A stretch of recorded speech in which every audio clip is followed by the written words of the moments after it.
8th, 2020 teleconference meeting of the Memphis and Shelby County Land Use Control Board.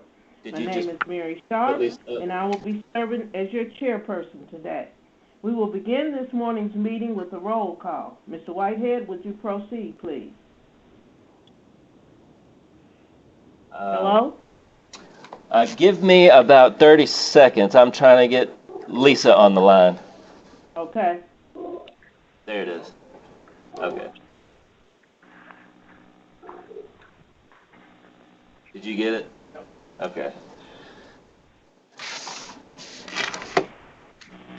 Uh-oh. Lisa. Yes. It's the same, but we'll handle it. Well, here, okay. Okay, if you can give me 2 minutes, I can run down to my car and get my cell phone.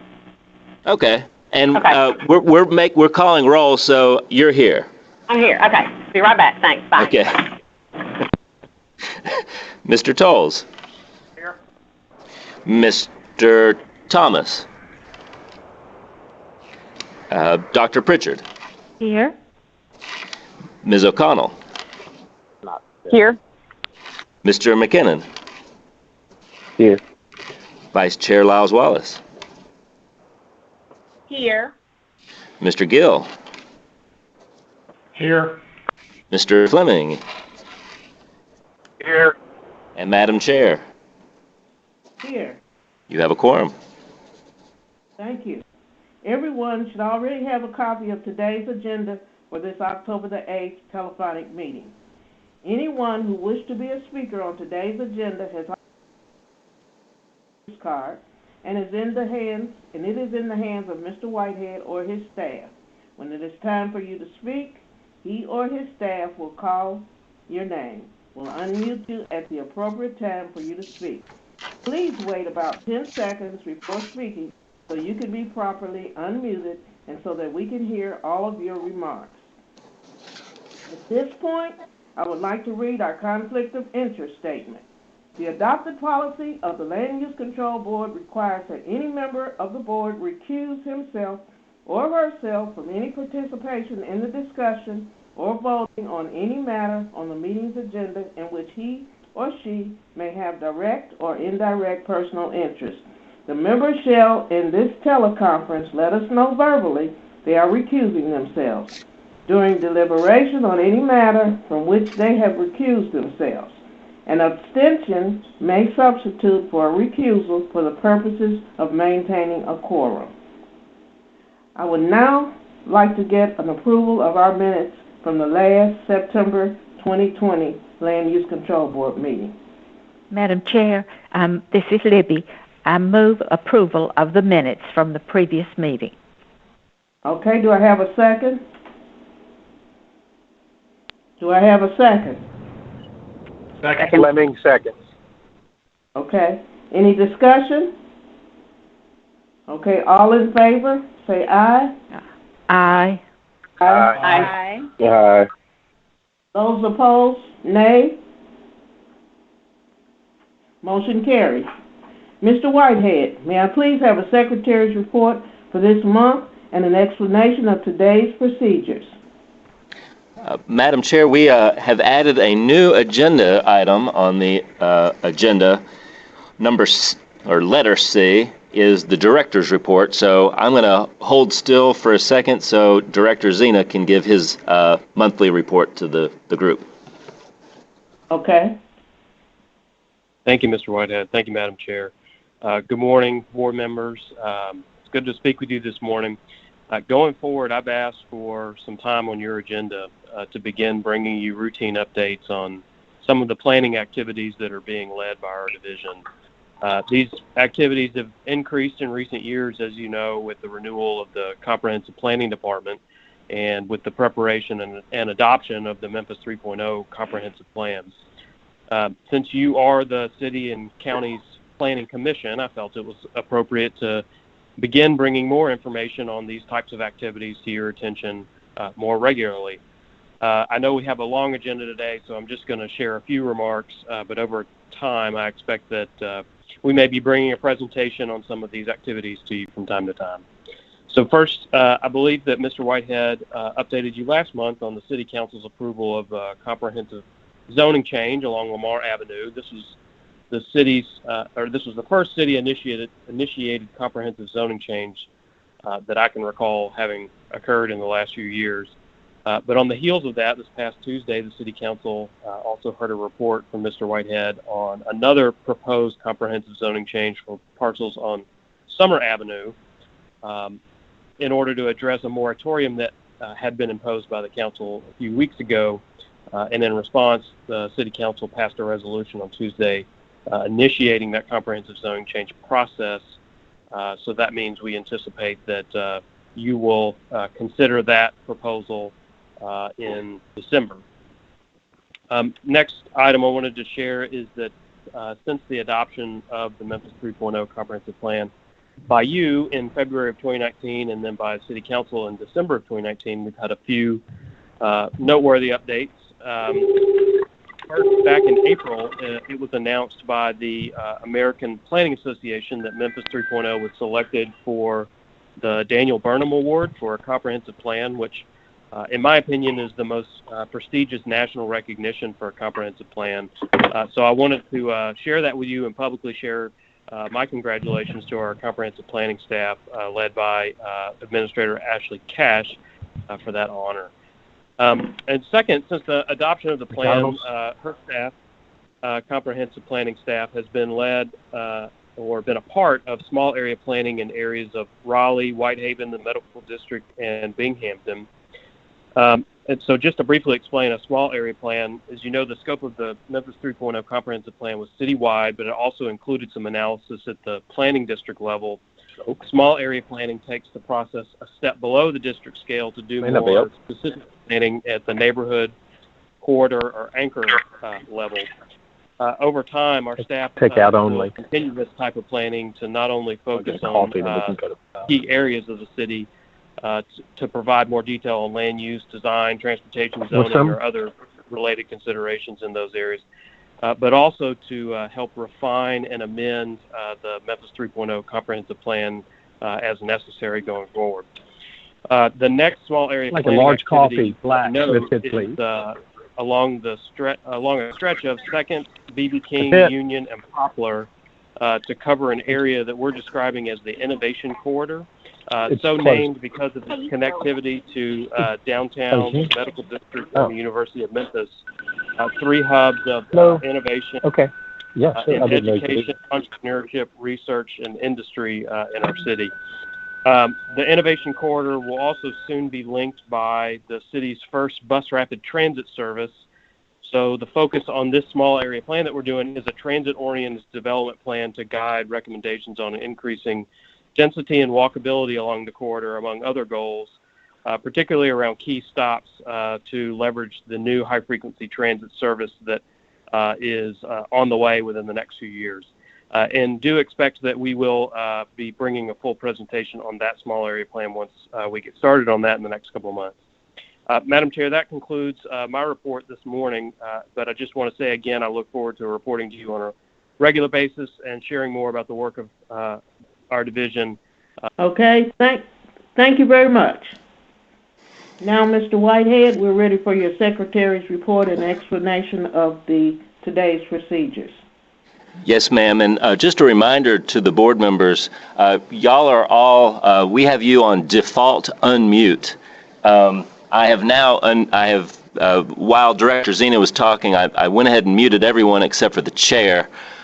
You'll be unmuted as we proceed with the meeting, but just a reminder, you'll be unmuted on our end. If you have to order coffee black with some sugar, you need to mute it on your phone because you'll be unmuted on our side. With that, I will say that Mr. Thomas has joined us. I made note of that during Director Zena's report. And just a reminder to the audience, there will be some visuals to this conference call. If you have internet access, we run live on YouTube now, and that address is youtube.com/C as in channel, /Division of Planning and Development. Just a few updates before I get to the procedure, Madam Chair. The gravel mining operation, if you recall, out there on Millington-Arlington Road, this body approved a 4-year extension in July. One of the neighbors, a citizen who spoke at the meeting, filed an appeal with the county commission. The county commission heard that case last Monday and upheld this body's decision to grant a 4-year extension. The other update I have is the Barksdale and Nelson 4-unit townhouse was withdrawn the day before it was to be heard, which was Tuesday at City Council. On our agenda, one quick update. Number 2 has been withdrawn under the general category of withdrawn cases. So, on to procedure. At the beginning of this meeting, we will establish a consent agenda. Consent agenda is for those items where no one in the audience or on the board is requesting an individual public hearing.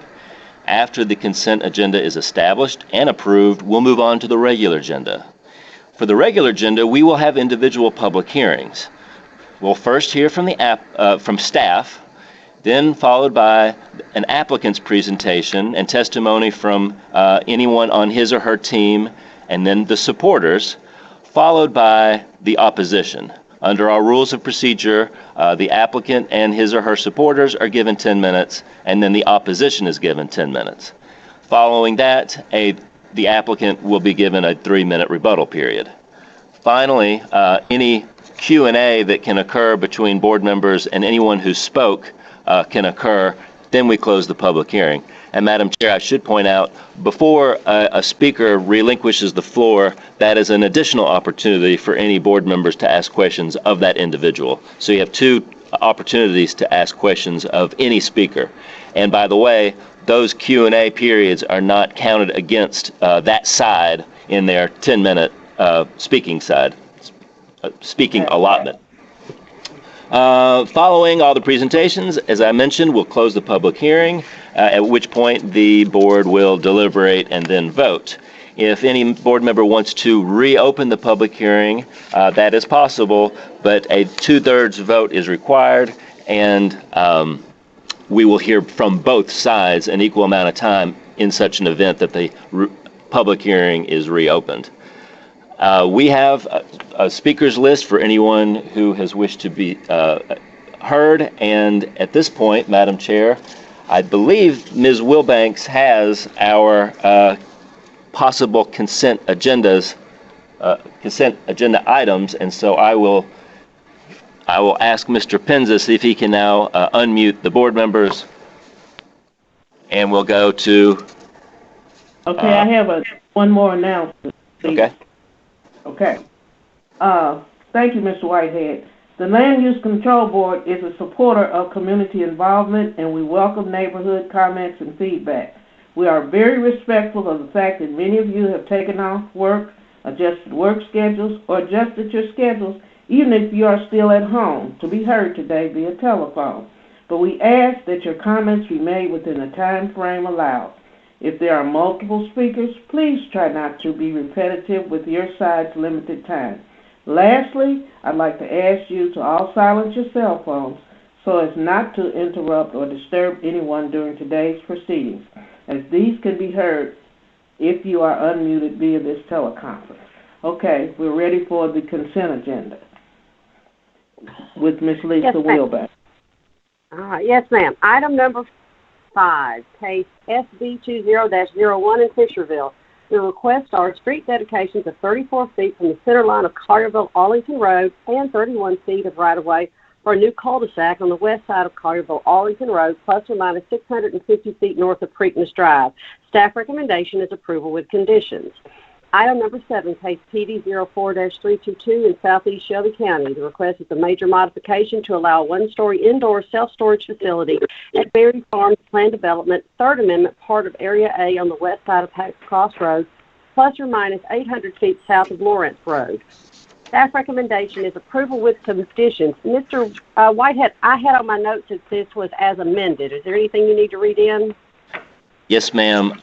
Condition number 5, that's Roman numeral 5, which is listed on page 13 of the staff report. I need to add a couple words and delete one word from the condition, so it will read, signs. All signs shall be in accordance with the CMU2 district regulations, but no attached signs shall be located on any elevations of the building except the north and east elevation facing Hacks Cross Road. Period. And that's it. Thank you. Case SUP 20-11 in Hickory Hill. The request is a cell tower at 3169 Kirby. The staff recommendation is approval with conditions. Item number 12, case SUP 20-13 in Raleigh. The request is vehicle repair and gas pumps for the city of Memphis on the west side of Scheibler, approximately 1,500 feet south of Yale. Staff recommendation is approval with conditions. And item number 13, case S20-22 in Hickory Hill. The request is a 2-lot minor subdivision at the northeast corner of Mendenhall and Sharp Plaza. Staff recommendation is approval with conditions. That is the consent agenda. Okay, thank you. The items on the consent agenda will now be voted on with one vote subject to the recommendation of OPD. If the consent agenda is approved, only items 1, 4, 8. I get a motion to approve the consent agenda, Ms. Wilbanks. Yes. Move to approve item number 5, case SD 20-01. Item number 7, case PD 04-322 as amended. Item number 11, case SUP 20-11. Item number 12, case SUP 20-13. And item number 13, case S20-22. Second. That was a second by Dr. Pritchard. Yes. Yes. Thank you. Is there any discussion? Is there any discussion? I'd like, this is Brown Gill. I'd just like to recuse myself from item number 7. Okay. Will be recused. Okay. Hearing no discussion, then we will take the vote individually. Mr. Whitehead. Mr. Fleming. Aye. Vice Chair Lyles Wallace. Yes. Ms. O'Connell. Yes. Ms. Wilbanks. Yes. Mr. Tolles. Yes. Mr. Thomas. Yes. Dr. Pritchard. Yes. Mr. McKinnon. Yes. Mr. Gill. Yes. With the recuse on 7 and Chair Sharp. Aye. That's 10 ayes. Thank you. Motion carries. Now we will go to the regular part of our agenda with Dr. Pritchard, and going to that level, we are going to hear again 1, 3, 4, 6, 8, 9, and 10. Dr. Pritchard, would you proceed, please? Yes. Agenda item number 1, S20-18, Fisherville, 4-lot major subdivision at north end of Monterey Mills Cove. Staff planner is Lucas Skinner, and staff recommends approval with conditions. Thank you, Dr. Pritchard. Is the applicant present? Yes, ma'am. I'm here. Okay, can you give us your name and address before we hear the case? Yes, ma'am. My name is Brandon Young. I'm with McCarty Granberry Engineering, and we're located at 198 Progress Road in Collierville, Tennessee. Okay, thank you. And I believe Dave Nelson, the owner and would-be developer, is also here. Okay, we'll just take your name right now, and before we hear the case, and then we'll from them. I do see we have opposition. We're ready to hear the case. Yes, ma'am. Thank you, everyone, for being here. Thank you to the Land Use Control Board for hearing our application. I'll start with a quick Mr. overview. Young? Yeah. I'm going to turn this over to Mr. Lucas, who'll give a short staff presentation, and then we'll go to you. Okay. Sorry about that. Thanks. Good morning, members of the board. Sorry, Mr. Young. I'll give a very brief presentation. It shouldn't be too long. But good morning, Madam Chair and members of the board. I hope everyone is doing well. Again, this is agenda item number 1, case S20-18. This is out in the county. It's located at 0 Monterey Mills Road. It's just north of the existing Monterey Farm subdivision. So the request is for a 4-lot major subdivision. It's again on what would be an extension of Monterey Mills Road. The request is specifically for 2 2-acre lots and 2 3-acre lots.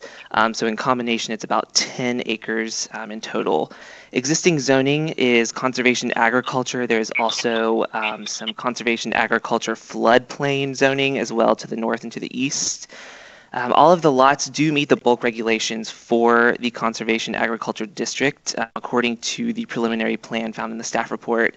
I wanted to make a note that there is currently no curb, gutter, or sidewalk along the existing Monterey Mills Road, so I have added a waiver in that for that condition as well.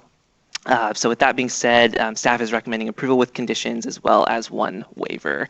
And that is my report, and I am free for any questions. Thank you, Mr. Skinner. Any of the board have any questions of Mr. Skinner at this time? Hearing none, we're ready for the presentation from the applicant, and we already have your name and address, Mr. Young, but anybody else would need to introduce themselves. We're ready for the applicant presentation. Yes, ma'am. I think Lucas pretty much covered my presentation. I know Dave Nelson should be here with me, and he wanted to address some preliminary concerns. If that's okay for him to go ahead and do that. Okay, Mr. Nelson, if you give your name and address. Yes, my name is Dave Nelson. I live at 330 Monterey Mills Road, which is about 500 feet from the proposed subdivision. I'm actually in Monterey Farms, and I'm the one that's developing and trying to create Monterey Estate, which is at the end of that cul-de-sac right now. It all started, I guess this all started to kind of give you a little background. I had purchased 40 acres adjacent to that property that goes from the 110-acre spot that where this 4-acre or 4-lot subdivision is planned. Just to the west of it, I had bought that all the way to Collierville, Arlington, and the Board of Variance and the FAA approved for a private airstrip. Because I'm an aviation enthusiast and a private pilot, I wanted to have a small airstrip there. So when the 110 acres that was adjacent to that property and came up for sale, I bought that as flyover property and to grow I've got a little hay farm. So that was the purpose of buying that.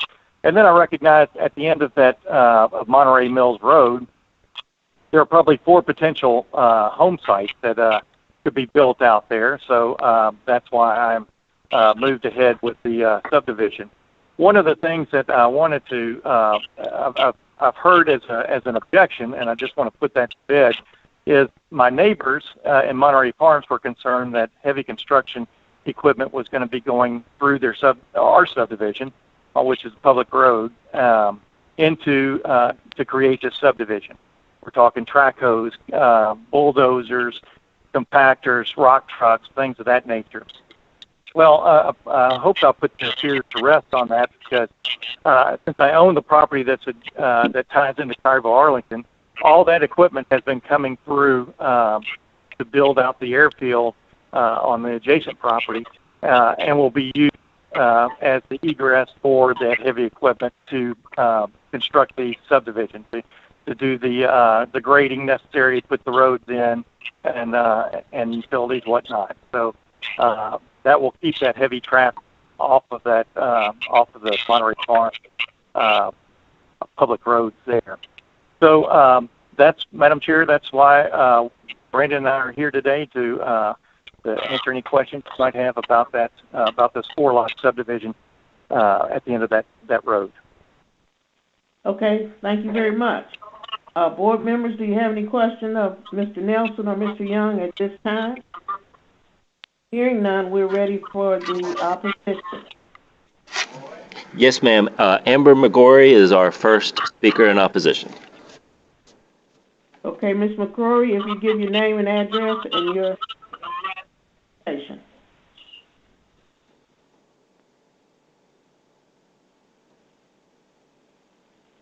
Ms. McGrory, are you there? Can't hear you.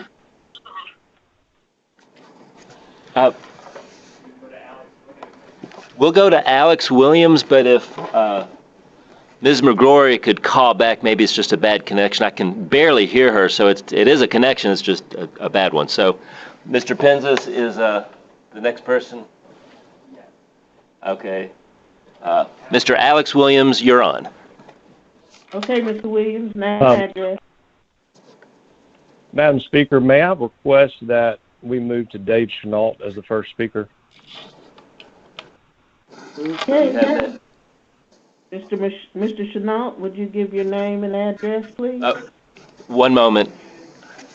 Okay. Mr. Chenault, you're on. This is David Chenault. I'm at 105 Jamerson Farm Road, Collierville, Tennessee, in Monterey Farm subdivision.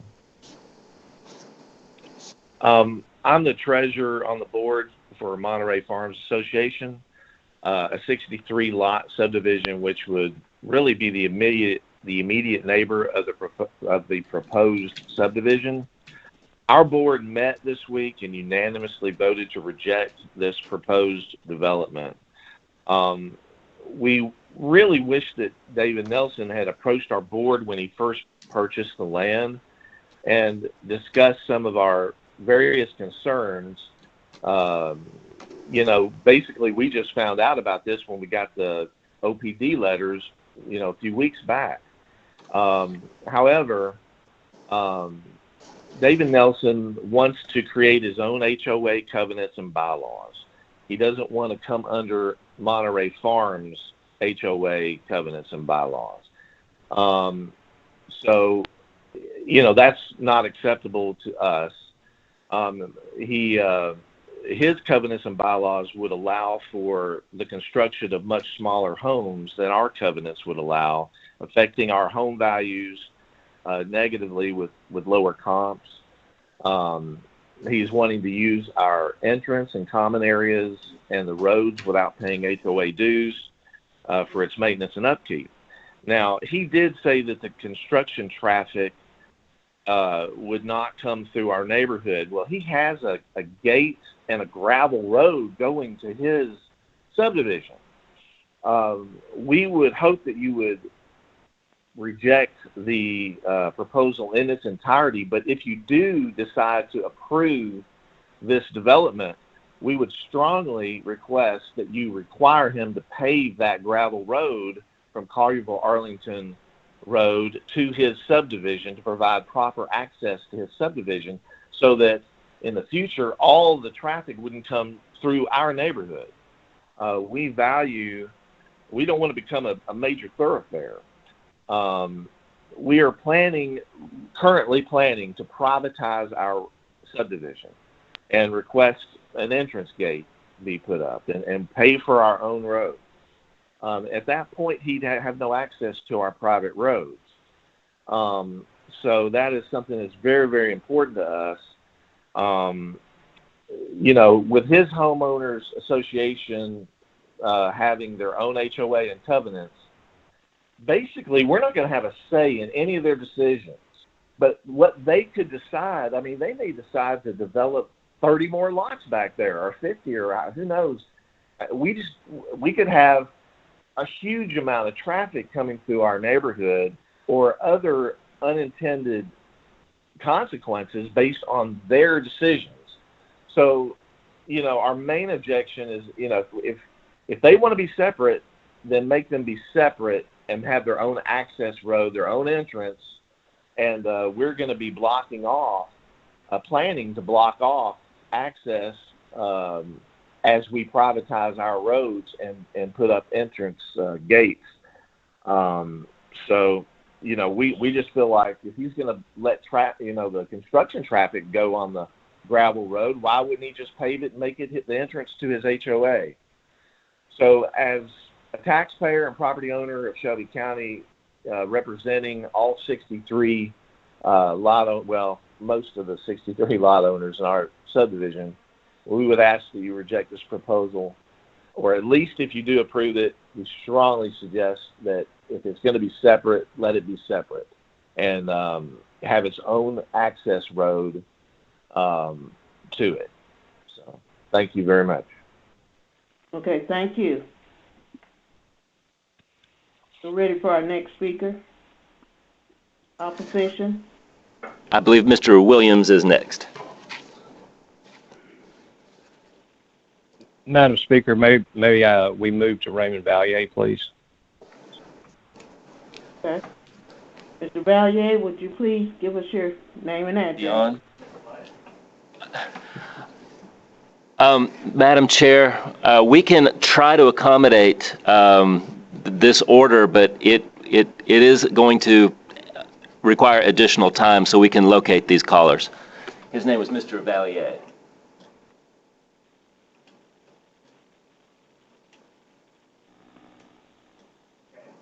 Okay, Mr. Valier, you've been unmuted.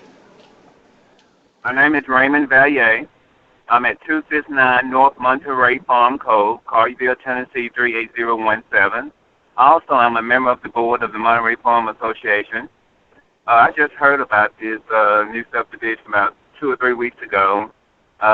Didn't receive a letter also.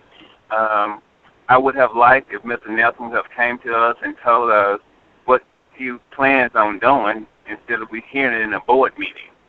I've been in Monterey Farms for approximately 13 years and don't plan to go anywhere. I live in an 11,000 square foot home, and with him trying to build a 4,000 square foot home, my concern is my retirement in my neighborhood, that my value would be affected tremendously. At the same time, I'm a healthcare provider and a licensed real estate agent, and I know what that would do to my neighborhood. So I'm against him adding to Monterey Farms. I'm not against that he get his own neighborhoods. Okay? Okay. Thank you very much. Mr. Whitehead, I'll let you introduce the next speaker. Mr. William Wagner.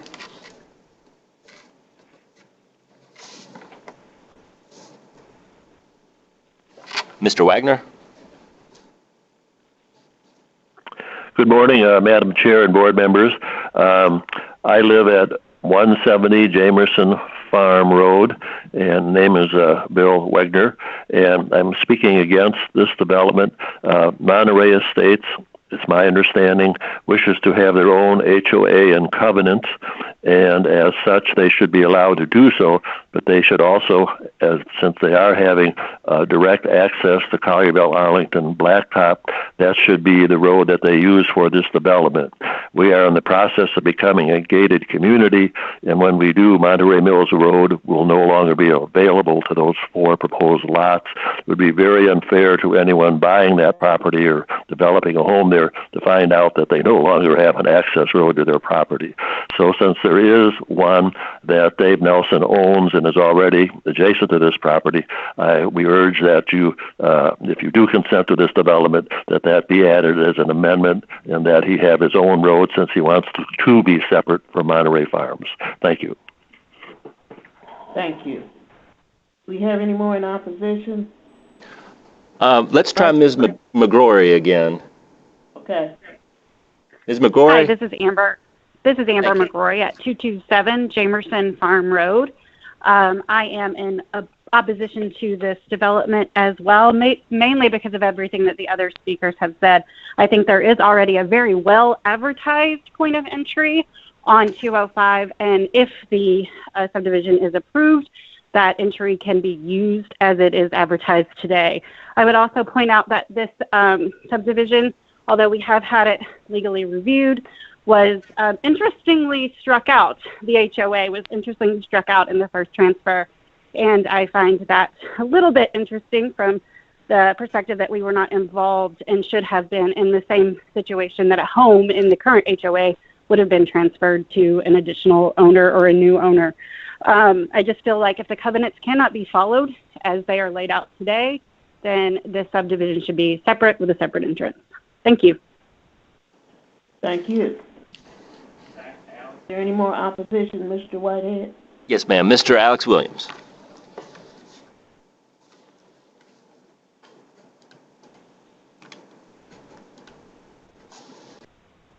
Mr. Williams? Thank you, Speaker. And yes, thank you, Speaker and Madam Chair. I echo the same comments from the rest of the board members, and also wanted to say that we had a neighbor that lives on Monterey Mills address the same concerns as well. Our concerns are that the developer wants to be an extension of this well-established neighborhood, and for beneficial reasons, to enhance the value of his lots and to be able to sell those as being a part of the neighborhood. Even going as far as naming it Monterey Estates to make the illusion that it is part of Monterey Farms. And with it being a part of the neighborhood, he wants to abide by his own set of rules with different setbacks, different square footage, and different covenants.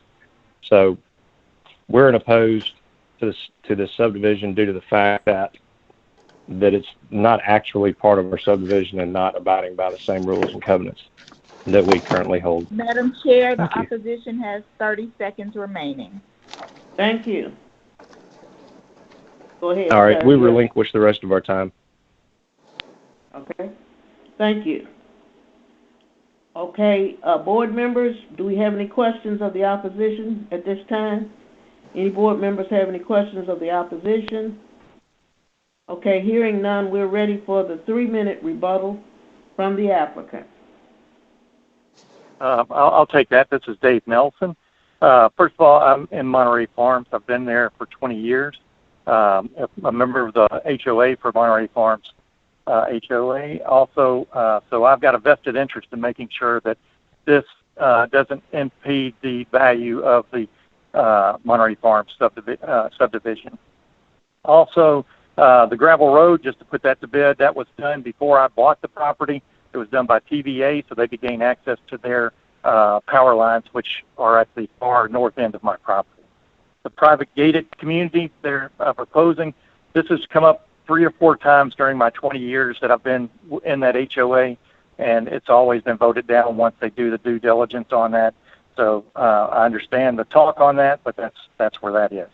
Square footage, yes, I would be requiring 4,300 minimum square feet for heated space. Just in the last couple of years, Monterey Farms has increased that to 5,250 when it was 3,800. So there's homes in that subdivision that are within the at the minimum range on that, which would be below my subdivision. So the argument of that we're going to be making small houses just holds no water. I have been working on that whole property for the last 2 years. Welcome anybody to come out there. I had a nice talk with Alex Williams just 2 nights ago. His concerns, I thought I put to rest because I told him, I said, hey, I have no legal obligation to join the Monterey Farms HOA, but I'm happy to have those 4 lots once they build a house and they have a certificate of occupancy, that they would agree to pay the annual fee to the HOA, since we will be coming in through that subdivision. I feel it's, that's equitable to pay for the landscaping and whatnot. So I've tried to work with them. I thought, according to Alex, everything was fine. And then I'm just shocked to hear these neighbors bring up this, and they act like they didn't know any of this was coming on, which is just shocking to me because, for one, this thing has been in the works for,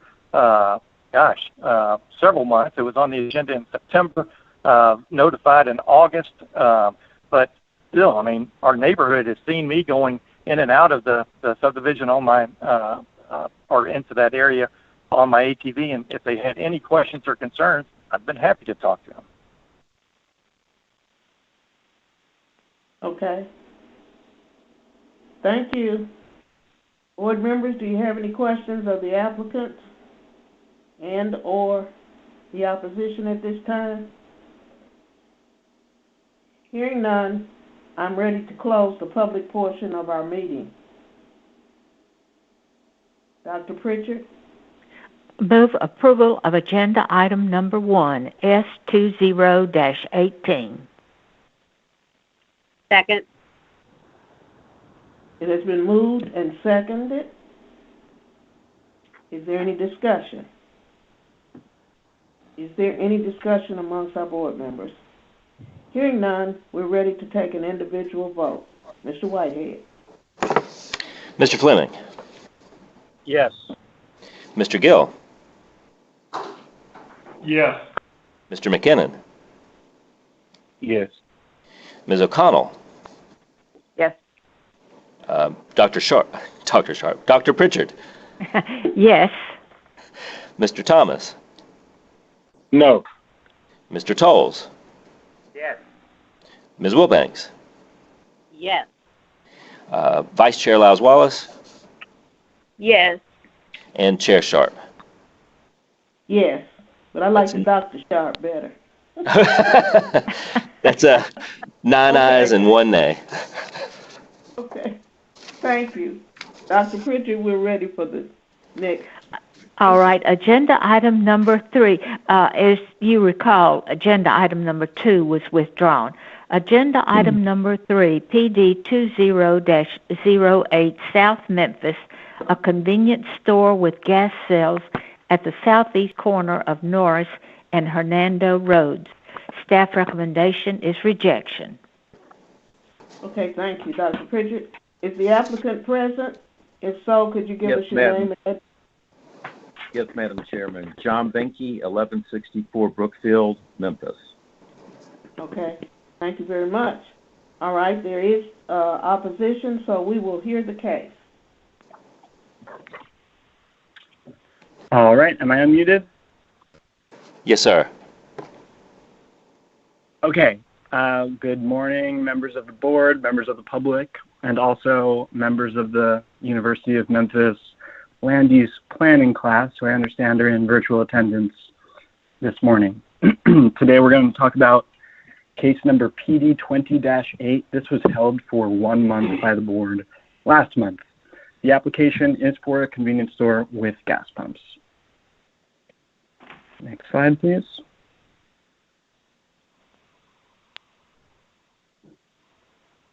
Okay, so just some general information. This is located at the southeast corner of Norris and Hernando. The owner and applicant is Norris Express. The request, again, is a convenience store with gas pumps. The parcel is a total of 7 acres, and that land is all zoned residential 6. Next slide.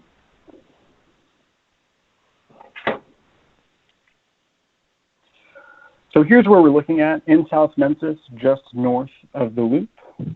Next slide.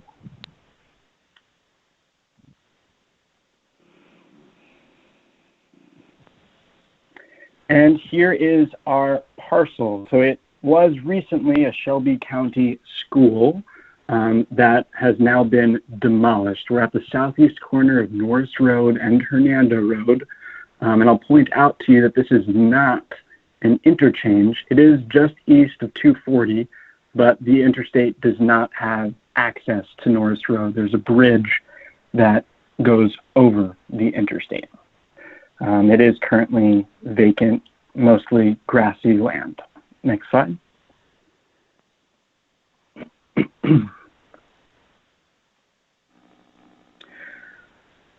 Here's a look at the zoning map. So it is zoned single family, and just to the north, there's residential urban 1 zoning, which allows single family as well as duplexes. Next slide. And a look at nearby land use. So if you look north and south down Hernando Road, even though it is along the interstate, you'll notice that this pattern of residential where there wasn't a school did continue. There's residential on all sides of the parcel. And the red to the east, which is for commercial, is Elvis Presley Boulevard. So there is an existing commercial artery just to the east of this site. Next slide.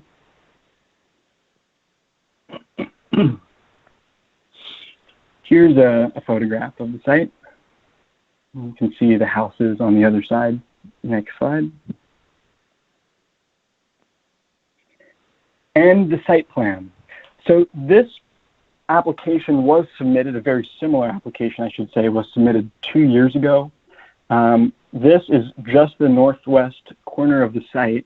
We're looking, this is the entire outline plan, but if you look at where it says Area A, that's the proposed site for the convenience store. And that has stayed mostly the same since the application from 2018. The major difference in the application is Area B. In 2018, the applicant proposed to donate that land to a nonprofit home builder.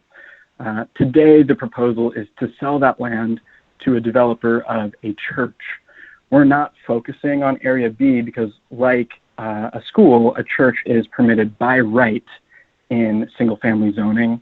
So really the zoning entitlement request before you is for the gas station convenience store in Area A.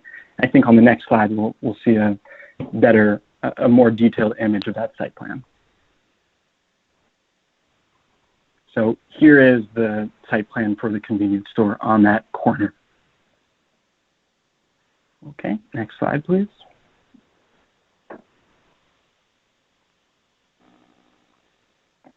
Elevations, mostly brick.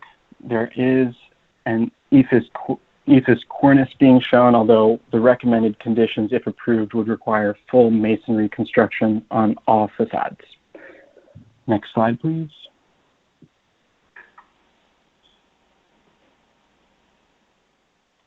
Okay, so in conclusion, Norris Express LLC is requesting approval of a planned development to permit a convenience store with gas pumps on a 7-acre parcel at the southeast corner of Norris and Hernando roads.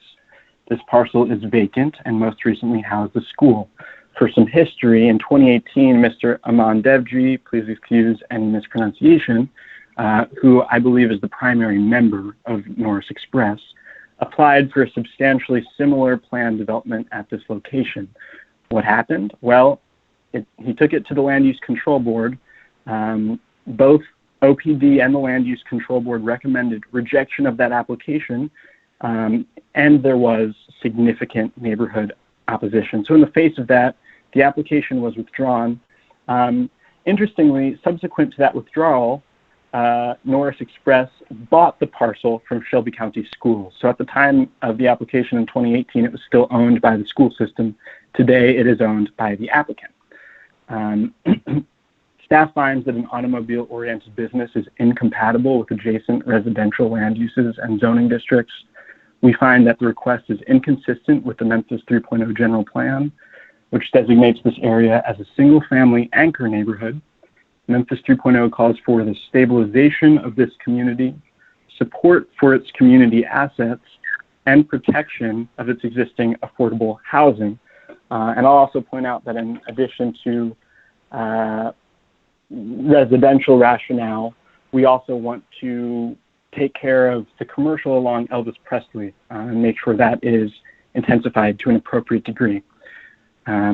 In conclusion, staff finds that this proposal does not meet the objectives, general provisions, or approval criteria of planned developments, and we are recommending rejection. On the next slide, you'll see some conditions, the recommended conditions if approved. And following my slides, the applicant has provided 2 slides of his own. Thank you. Thank you very much. Board members, do you have any questions? Do you have any questions for him? Okay, hearing none, we're ready for the applicant, and you have 10 minutes to make your presentation. This is Daryl Thomas. I want to ask a question. Okay. Of the not in the staff recommendation, is it true that they talked about residential to the west of this location as one of the issues that they had? Yes, the major issues that's are. All I needed. That's all I needed was okay. a yes. Because to the west of that, you have Interstate 240, and then trees, and there's a small row of trees on the east side of 240. The residential to the west is quite a ways from there. I don't see how they're impacted in any way of what's on the east side of that interstate. I mean, you can object to it, but or recommend rejection, but to say residential to the west is kind of a stretch. Don't you agree? Would you agree? Yes, I would agree. The major rationale was the residential zoning on the other three sides of the site. Mm-hmm. Okay.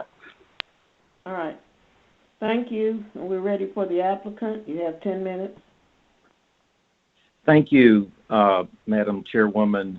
It is a privilege to be before you and the board. Also want to say good morning to the neighbors that are on the line. We're glad they're here, and we are quite willing to hear all of their concerns and address them. So this is a mixed-use plan development. It's on roughly 7 acres of land. Area A is the convenience store. That's about 1.5 acres of land. And Area B is for the church, which is on approximately 5 acres of land. That's basically a 30-70 split. Could the controller please put up the first aerial?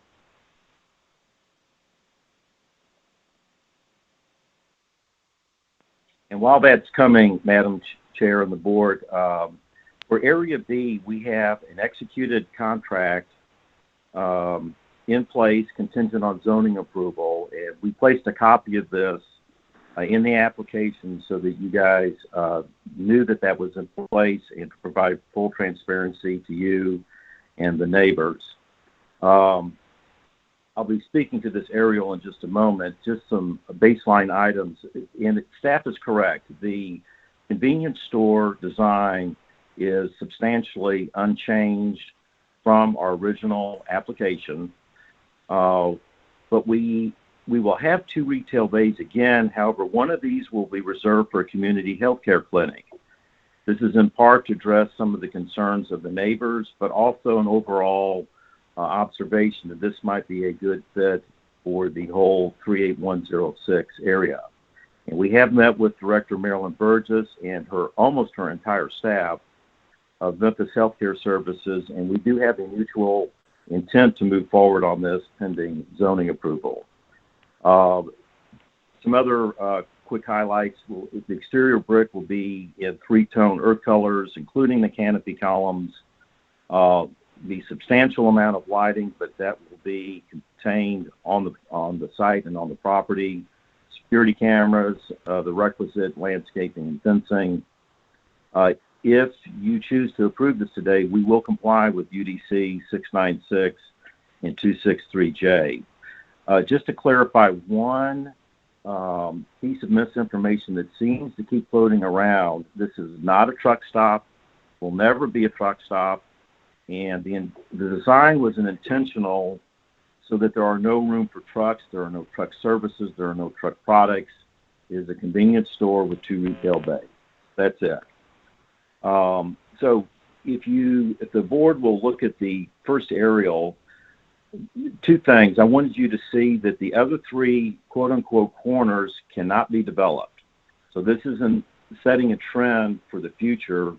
Only this corner could be developed. It's the only possible corner that can be developed. And then I wanted you to see that the land itself is on the periphery of the neighborhood. I tried to capture as much of the notice area as I could. It's really probably capturing more. And that of the overall land, the convenience store site is at the extreme corner of the land. One other thing I wanted to note is because of the amount of frontage on this, I am not coming to you today for a waiver or concession on the curb cuts. So we have set them over 300 feet from the center line of the intersection so that we are automatically in compliance with the traffic engineering request/requirement for those setbacks. In addition, we would be allowed 3 curb cuts based on this frontage. We're only going to do 1 for each side, and that will be a shared drive for the church in Area A. The other significant point that we are really straining to do is create a very large buffer between the convenience store and any new neighbors. We also have favorable topography on Rollins, which is the north blue line on the map that you're looking at. That land rises about 3 feet or so starting at Norris and up to 7-8 feet on the bottom, which means there's literally no visual impact for what I would perceive as the most impacted neighbors facing the property. And then there is a mature tree line on the south line. This map is inverted. That would be the blue line to your right. But that land rises anywhere from 7 to 12 feet.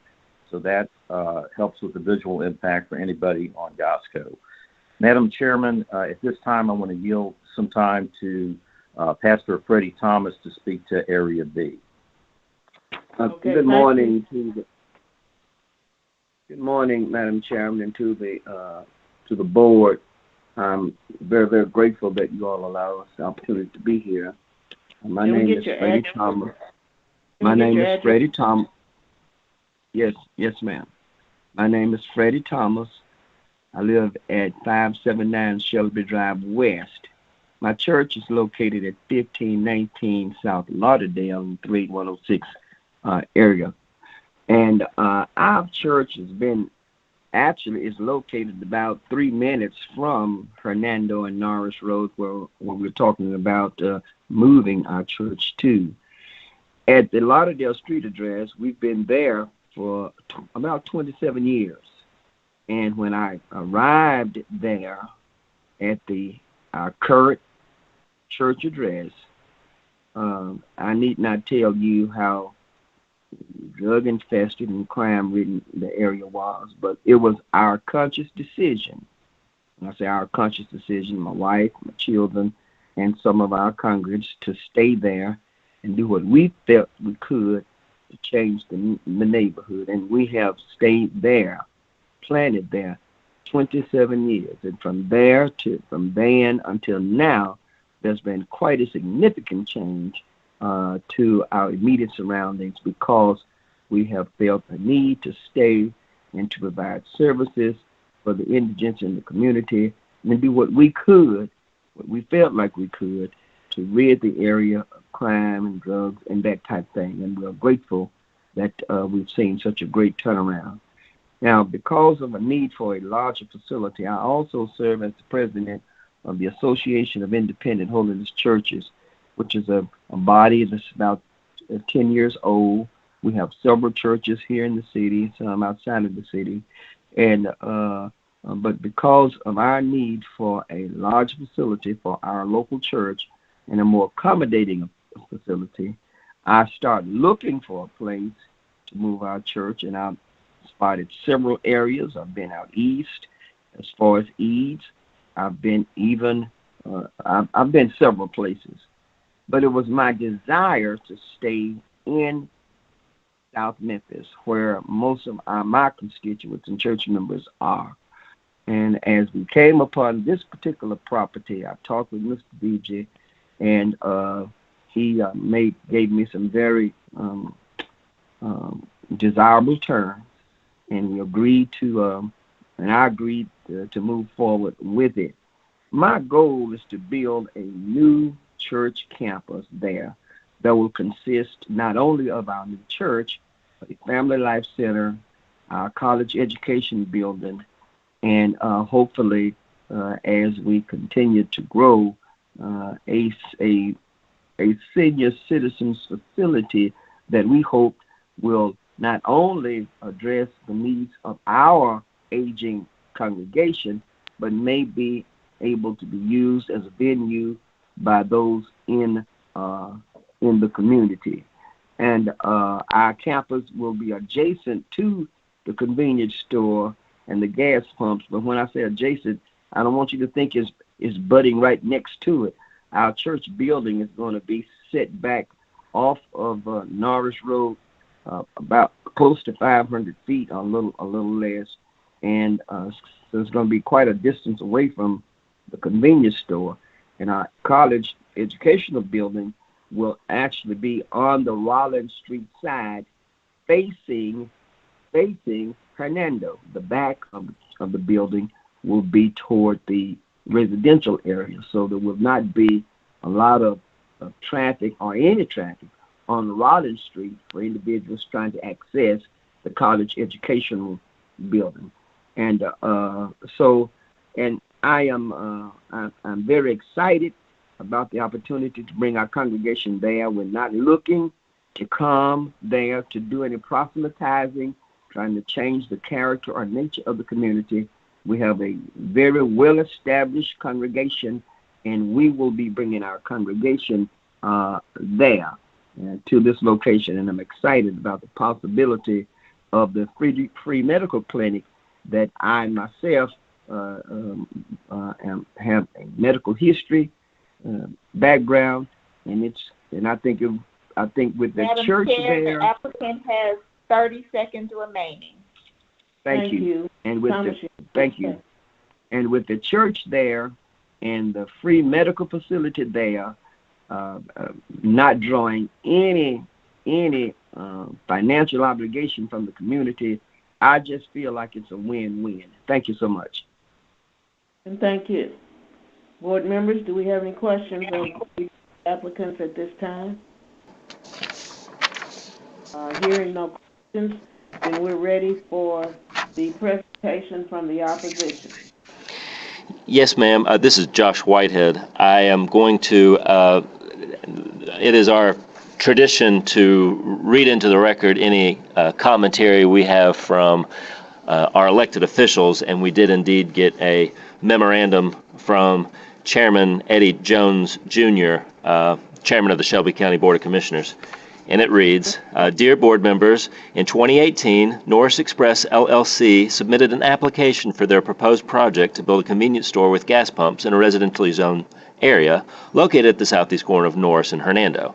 From the moment the application was filed, the Norris-Hernando community consistently expressed serious concerns about the impact it would have on their neighborhood. September of 2018, the Land Use Control Board rejected this development in favor of the community.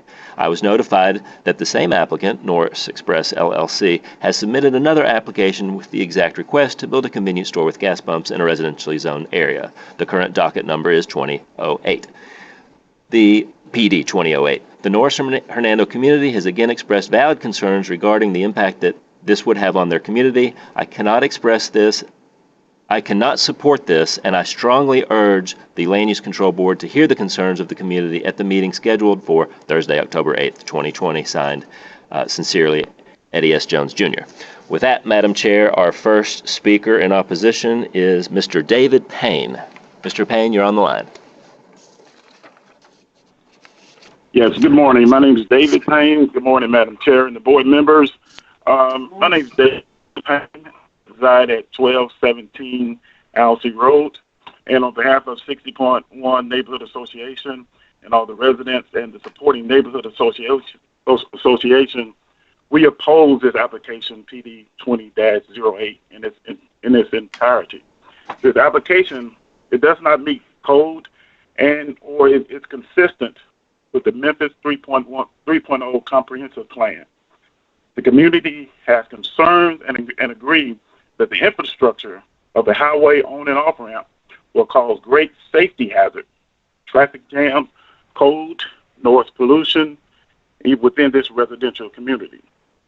We seek to improve the community with a proven anchor, one that will increase the community value, not one that will increase crime levels, which this would do.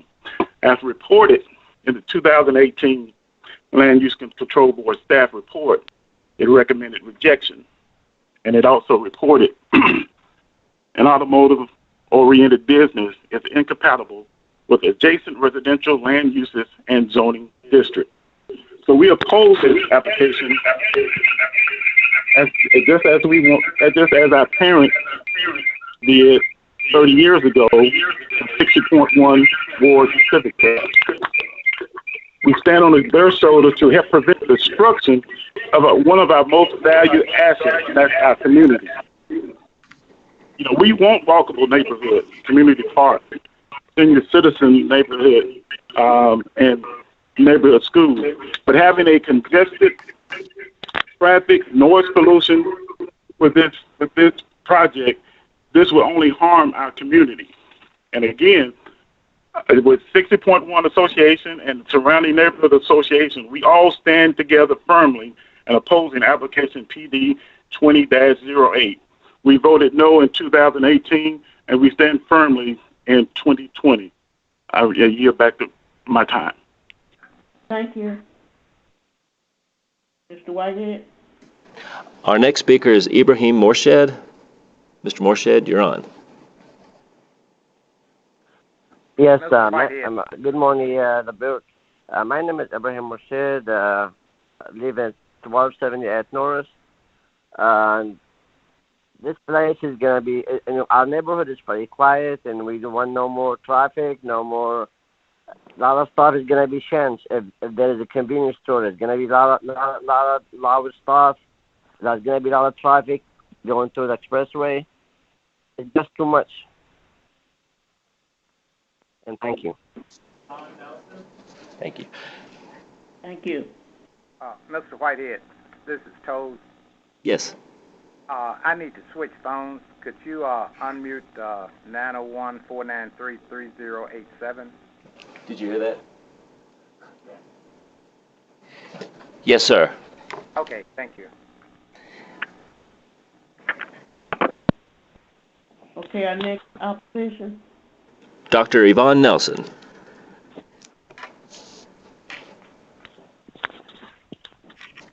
Dr. Nelson? Good morning. My name is Yvonne Nelson, and I live at 3519 McCorkle Road. May I ask how much time I have? Well, the whole opposition only has 10 minutes, and we'll refer to our timekeeper. How much more time does the opposition have, Ms. Madam Chair, the opposition has 5 minutes, 57 seconds. Okay. Thank you. Dr. And Madam Chair, let me get with my my controller here. I know I have Ms. Cassandra Dixon after Dr. Nelson, Ms. Claudia Mims, and Ms. Deloise Mosley. So we have 4 callers on the queue. Okay. All right. 5 minutes for 4 callers. Go ahead, Dr. Nelson. Yes, ma'am. Thank you. I'd like to question the 3.68 acre lot. I was understanding the gentleman said it was 7 acres. The assessor does not reveal that lot is 7 acres. So somebody's got some information wrong, but my concerns are based on the ingress and the egress of potential traffic traveling on I-240 north and south.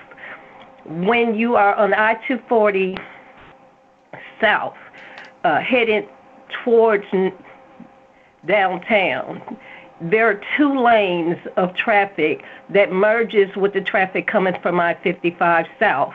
That means they have to cross 2 lanes of traffic to get to the Norris Road exit.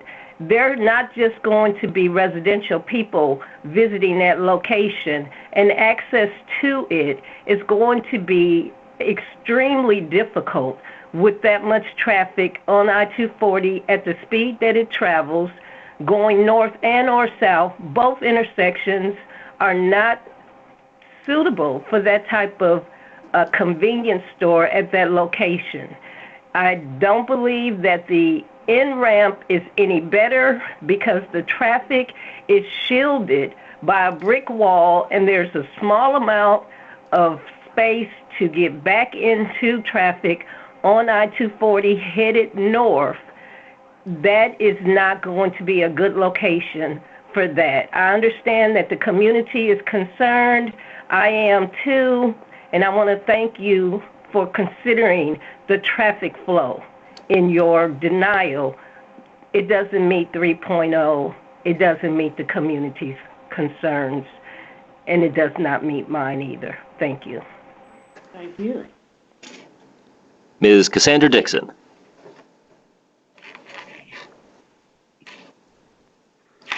Ms. Dixon?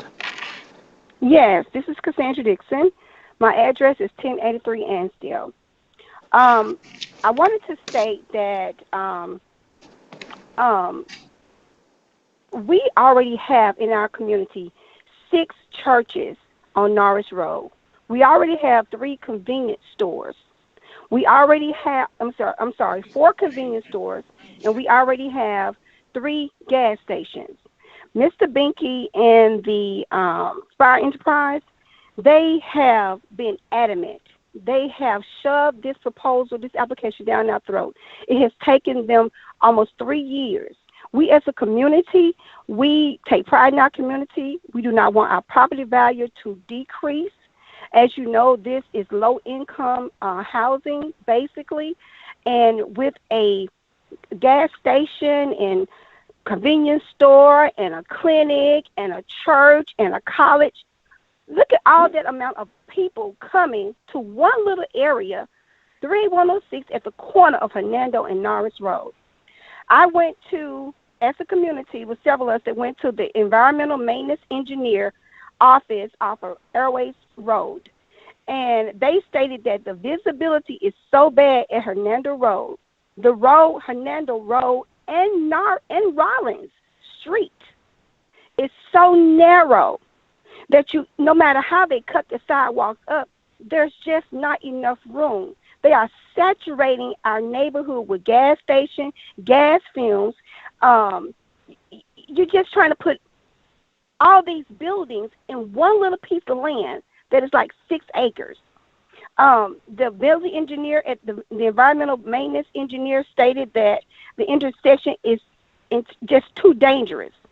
There is no barrier there from on Hernando Road. There's just a fence. He said there's not a noise barrier or something to separate Hernando Road from the actual expressway. I yield my time to the next speaker. Thank you. Mr. Whitehead? Ms. Claudia Mims. Ms. Mims, you're on. Good morning. Thank you all for giving me an opportunity to speak. I live here at Alcee and Hernando Road. One of the first things I want to call attention to is vulture capitalism. This is not going to help our community at all. Already the homes over here in this area are challenged by the trucks that jump off the Norris Road exit. The street is not properly maintained. Just 2 days ago, the Light, Gas, and Water had to dig 8 feet into the ground to fix a water leak. Now they're talking about digging to put gas pumps over there and a clinic, which absolutely makes no sense at all. While I don't have anything against businesses coming in our community, we have health challenges over here. 70% of the people over here in this area got respiratory problems. Over half of them got nicotine addiction. These corner stores don't do anything but leave things and put things there that are going to hurt our community. It's not suited for the traffic that's coming through here. My house vibrates with traffic. Madam Chair, the opposition has 30 seconds remaining. Beg your pardon? You have 30 seconds, plus we have another speaker. Go ahead. Okay, well, that's fine. I'll cut it short. I am totally against Spire or Norris, whatever name they come up with these nefarious attempts with a church to put a gas station there. No, absolutely not. Thank you, okay, Mr. Whitehead. I'm like you. I'll take doctor any day. Our last speaker is Ms. Delois Mosley. Ms. Mosley, you're on. Thank you. Thank you, Madam Chair and the members of the board for allowing me the opportunity to voice my opposition concerning application PD 2008. I'd first like to ask a question, if I may. Someone was noticed in the area surveying and mapping the property. Can we have an explanation as to what's going on in regard to that before the meeting ends on today? I'd like to say, I know I don't have much time, but this community has been underserved for far too long. and we feel like the approval of this application would be just another disservice to our community. So we strongly recommend that you vote no to this proposal. Thank you. Thank you. Okay, board members, do you have any of the opposition? I know I could be asking after each person, but that will make us have to stop the clock and start the clock. So at this time, do you have any questions of the opposition before we get the rebuttal from the applicant? Hearing no questions, we're ready for the 3-minute rebuttal from the applicant. Thank you, Madam Chairman. John Benke again. For Ms. Mosley, yes, we did do a survey. That's necessary in order to create the site plan so that everybody's clear on the perimeter of what's being proposed. For Dr. Nelson, in that survey, the survey came out to precisely 6.71 acres. We've all rounded up to 7.0 for clarity. If you just take the measurements on the periphery and do the math, it does come out to 6.71 acres. Traffic engineering says that a 300-foot setback is safe for queuing of traffic. And so we will only be capturing traffic that is there. There might be some increase, but at the end of the day, people have to leave one at a time and enter one at a time. In addition, our landing apron for the curb cut is twice as wide as the minimum. It's roughly 40 feet for each curb cut, and we're limiting ourselves to one curb cut for each street on Norris and Hernando, and that will be shared in Area B with the church and Area A for the store. We remain anxiously and resoundingly available to the neighbors for any other concerns, and always want to talk to them and hear anything that we can do to consider them. I'm going to yield to Pastor Thomas. Thank you. I grew up at Booker Washington High in the South Memphis area, graduated Booker Washington High School. My church has been in the community 27 years. I am very familiar with those negative and undesirable elements that some of you have spoken about, and there would be no way I would allow my congregation to come into an area and we abide that type of activity. We went into one of the most severely economically depressed areas in this city, and we stayed there. And as a pastor, I will not allow our congregation to be subjected to that type of activity near a gas station or anywhere else. And I just want the community to know that if we move forward on this, that is my legacy. Just go by Christ Dominion Temple on Lauderdale Street, and you'll see the effect that we've had in that community. Thank you. Madam Chairman, John Benke, just to wrap up, again, we remain open to talking to the neighbors. We think we have a win-win land use for the area and for the city of Memphis. Your vote today to approve doesn't mean that we say that the site plan is perfect. We just hope we made the case that our application is reasonable. Thank you. Thank you. Board members, do you have any questions of the applicant and or opposition at this time? Okay, hearing none, I'm going to close the public portion of our meeting. And I am ready, Dr. Pritchard, for your proposal. Thank you, Madam Chair. Move approval of agenda item number 3, PD 20-08. Second. Okay, it has been moved and seconded by Ms. Wilbanks. Is there any questions? Are there any questions? Okay. Is there any discussion? Okay, hearing none, I assume This is Board Member Thomas. I just want to express for this situation, and everyone knows I support neighborhoods always. However, in this particular case, I see that this will not do damage to this neighborhood. I'm asking my colleagues to support this one. Thank you. Okay, thank you.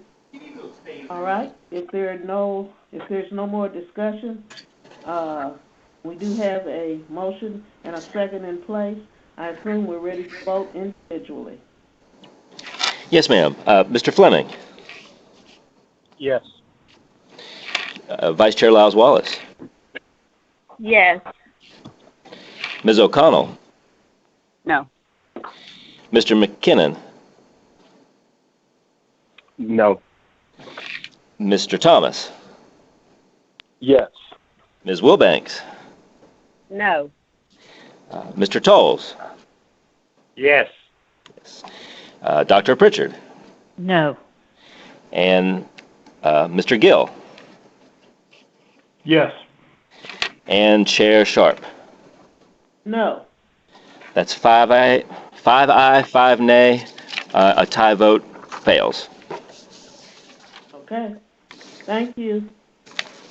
Thank you for coming. The next item is agenda item number 4, Street and Alley Closure, SAC 20-20 downtown, closure and vacate the right-of-way of an east-west public alley known as Barbaro Alley, north of Gayoso Avenue between Wagner Place and Front Street.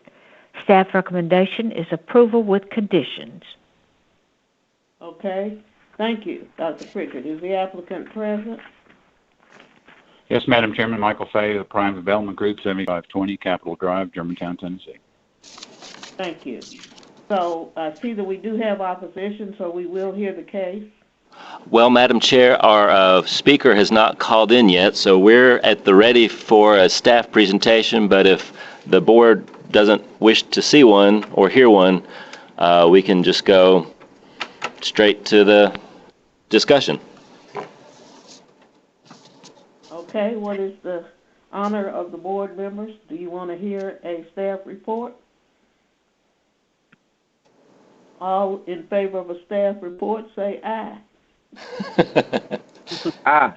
Let's hear it. Let's hear it. Never want to hear it, so go ahead.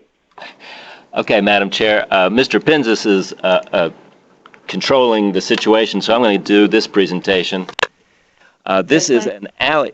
Can you hear me? I took it off speakerphone. This is an alley closure between Wagner Place and Front Street downtown.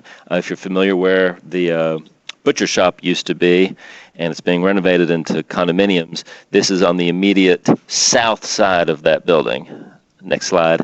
And just for all the other presenters, the longer the meeting goes, the slower, the more time YouTube time separates from real time.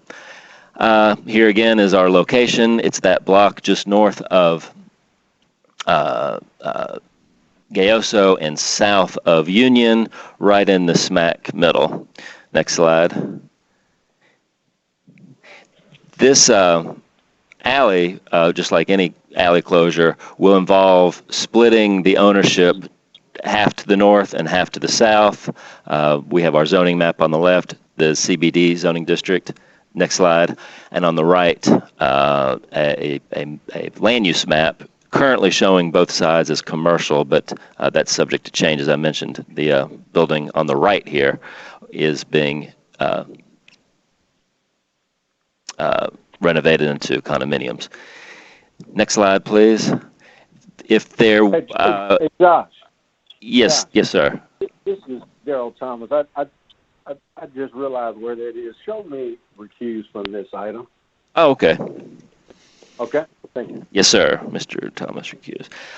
Here is a survey that will eventually become the plat that city real estate uses to split the ownership to the north and the south.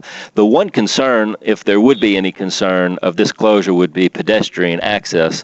Well, A, it doesn't provide that access today, but more importantly, B, there's an alley to the north called Jack Tucker Alley, named after the late husband of actually one of the property owners shown here, that is open to the pedestrians. So the closure of this alley would not destroy access for the pedestrian who wants to go from Front to Wagner between Gayoso and Union.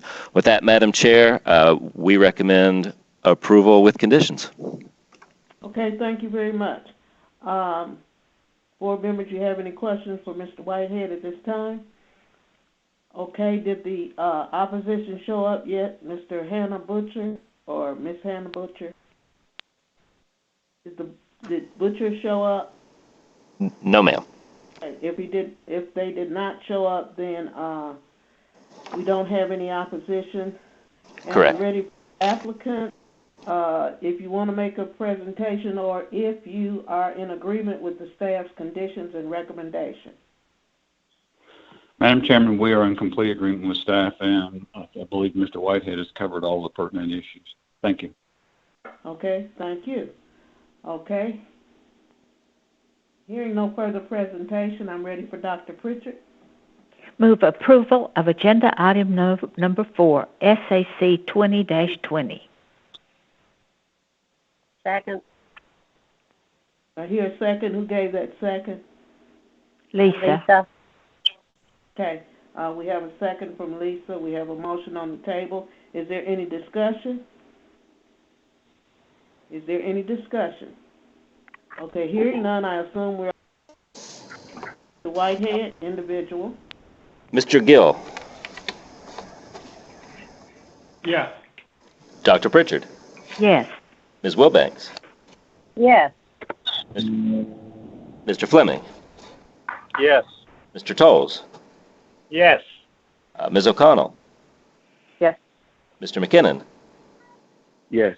Vice Chair Lyles Wallace. Yes. And Chair Sharp. Yes. That's 9 ayes. 9 ayes. 9 ayes. Okay, motion carries. Thank you very much. Madam Chair, the next item is number 6, PD 99-330 in Cordova, a senior living facility at the southeast corner of US 64 and Davies Plantation. Staff recommendation is approval with conditions. Thank you, Dr. Pritchard. Is the applicant present? Is the applicant present? Yes. Dedrick Britnam with Britnam Law. My address is 3385 Airways Boulevard, Suite 229, Memphis zip code 38116. Okay, thank you so much. We do have opposition on this, so we are ready for the staff presentation. Yeah, good morning, Madam Chair and board members. My name is Seth Thomas with the Office of Planning and Development. The case before us is PD 99-330, a major modification to the Morning Woods plan development. Next slide. So this location is at the southeast corner of Highway 64 and Davies Plantation Road, just south of Lakeland, Tennessee. The owner applicant is Lightman 64 LP and Memphis All Investors LLC. The representative is Britnam Law. The request is a major modification to develop 8 acres of a tract for senior living community use, and the existing zoning is commercial mixed use to CMU2 as per the plan development conditions.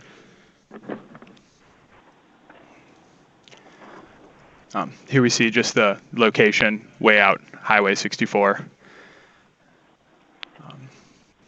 And here's the aerial of the site, surrounded by institutional uses and residential uses. Like I mentioned previously, just north of Highway 64 is actually out of our jurisdiction, is in Lakeland, Tennessee. So here's the original outline plan. The major modification in question today has to deal with Parcel 1, specifically areas A and B of Parcel 1, whereas Parcel 2 of the original outline plan has already been developed and is currently residential, as it's shown here in the outline plan. Next slide. So here's the updated site plan with the senior living facility located in what was Parcel A of, or Area A of Parcel 1 in the original outline plan condition. And then to the right is for general commercial as under the CMU2 district. This project is consistent with the Memphis 3.0 plan, and for further clarification on that, see pages 17 and 19, or through 19 of the staff report. Next slide, please. So in conclusion, a senior living facility as a principal use is permitted by right in the outline plan conditions via the CP, which is now referred to as the CMU2 districts. The site plan is in conformance with the outline plan conditions other than changes to bulk regulations, sign conditions, changes to access and circulation, and just a general updating of the permitted uses allowed. This subject property is currently vacant, and a lot redesign will create a more desirable layout that's consistent with other commercial lots throughout Highway 64. Also, the proposed addition of a landscape buffer will create a more desirable and aesthetically pleasing buffer to the neighborhood, specifically the property is located along Davies Plantation. And this proposed development will not unduly injure or damage the use, value, enjoyment of surrounding properties, nor hinder the development in accordance with the current development policies and plans of the city and county. To conclude, staff is recommending approval with revisions to the outline plan conditions. For a breakdown of that, see pages 24 through 25 of the staff report. And we also are including a site plan condition for Area A, where truck deliveries and employees that are working at the nursing home facility must use the entrance of Highway 64, not the Davies Plantation curb cut that is proposed. That concludes staff's presentation. Okay, thank you very much. Board members, do you have any questions for the staff member?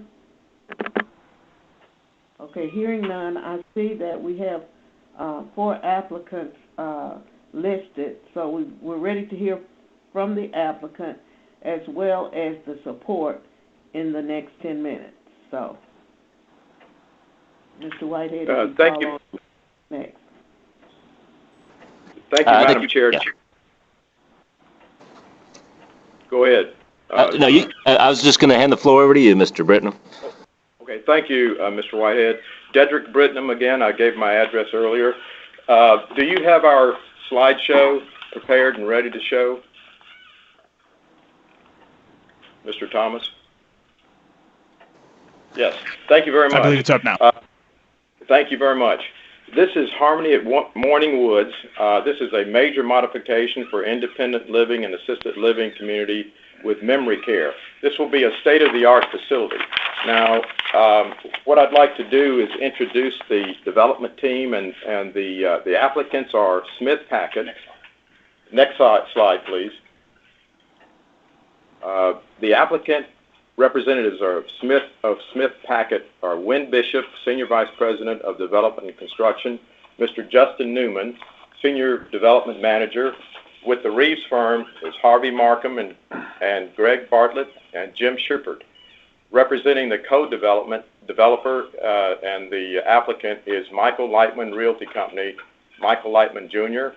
The architects are GHLA Incorporated, and representing the architects is Mr. Galen Ling. And then we have with us the distinguished Dr. Martin Lipinski, who is the traffic consultant. Next slide, please. And I will introduce you now to Mr. Justin Newman. Hi, good morning. Justin Newman, Senior Development Manager with Smith Packard, the developer. Address is 34 Broad Street, Suite 200. That's in Charleston, South Carolina, 29401.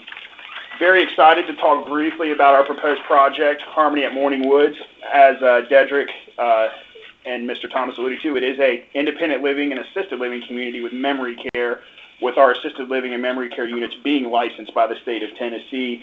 What this building and this unit mix allows for is what we call a continuum of care, where residents can come in maybe needing independent living services. As their needs progress, or say they have a spouse, as those needs progress, maybe they need assisted living, the memory care is a secure unit for those with moderate to severe Alzheimer's disease. As their needs may progress, they are able to stay in the community and not change and move places, which can be disruptive to our seniors. Part of the reason we need a certain amount of square footage is our building is 33% common areas and support areas. We have a myriad of common areas and support areas for our residents, from dining rooms to activity rooms, billiards rooms, as well as outdoor courtyards. It's also important that our buildings go a little more up than spread out to reduce that corridor length. With our residents being in their early, mid to late 80s, obviously the units closest to the elevators are the first to go typically, so we need to keep that compact for not only our residents but also our staff that support the residents. This is developed by Smith Packets. We've been in business developing senior communities for over 35 years. We've acquired or developed over 150 senior communities and facilities. Right now we have about, I think, 13 projects under construction east of the Mississippi with 10 plus more in development.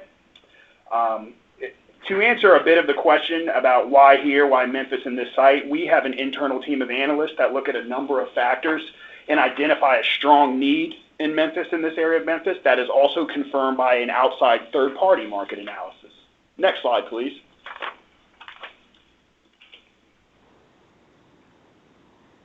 The operator and manager of this community will be Harmony Senior Services. Harmony is a sister company of Smith Packet, the developer.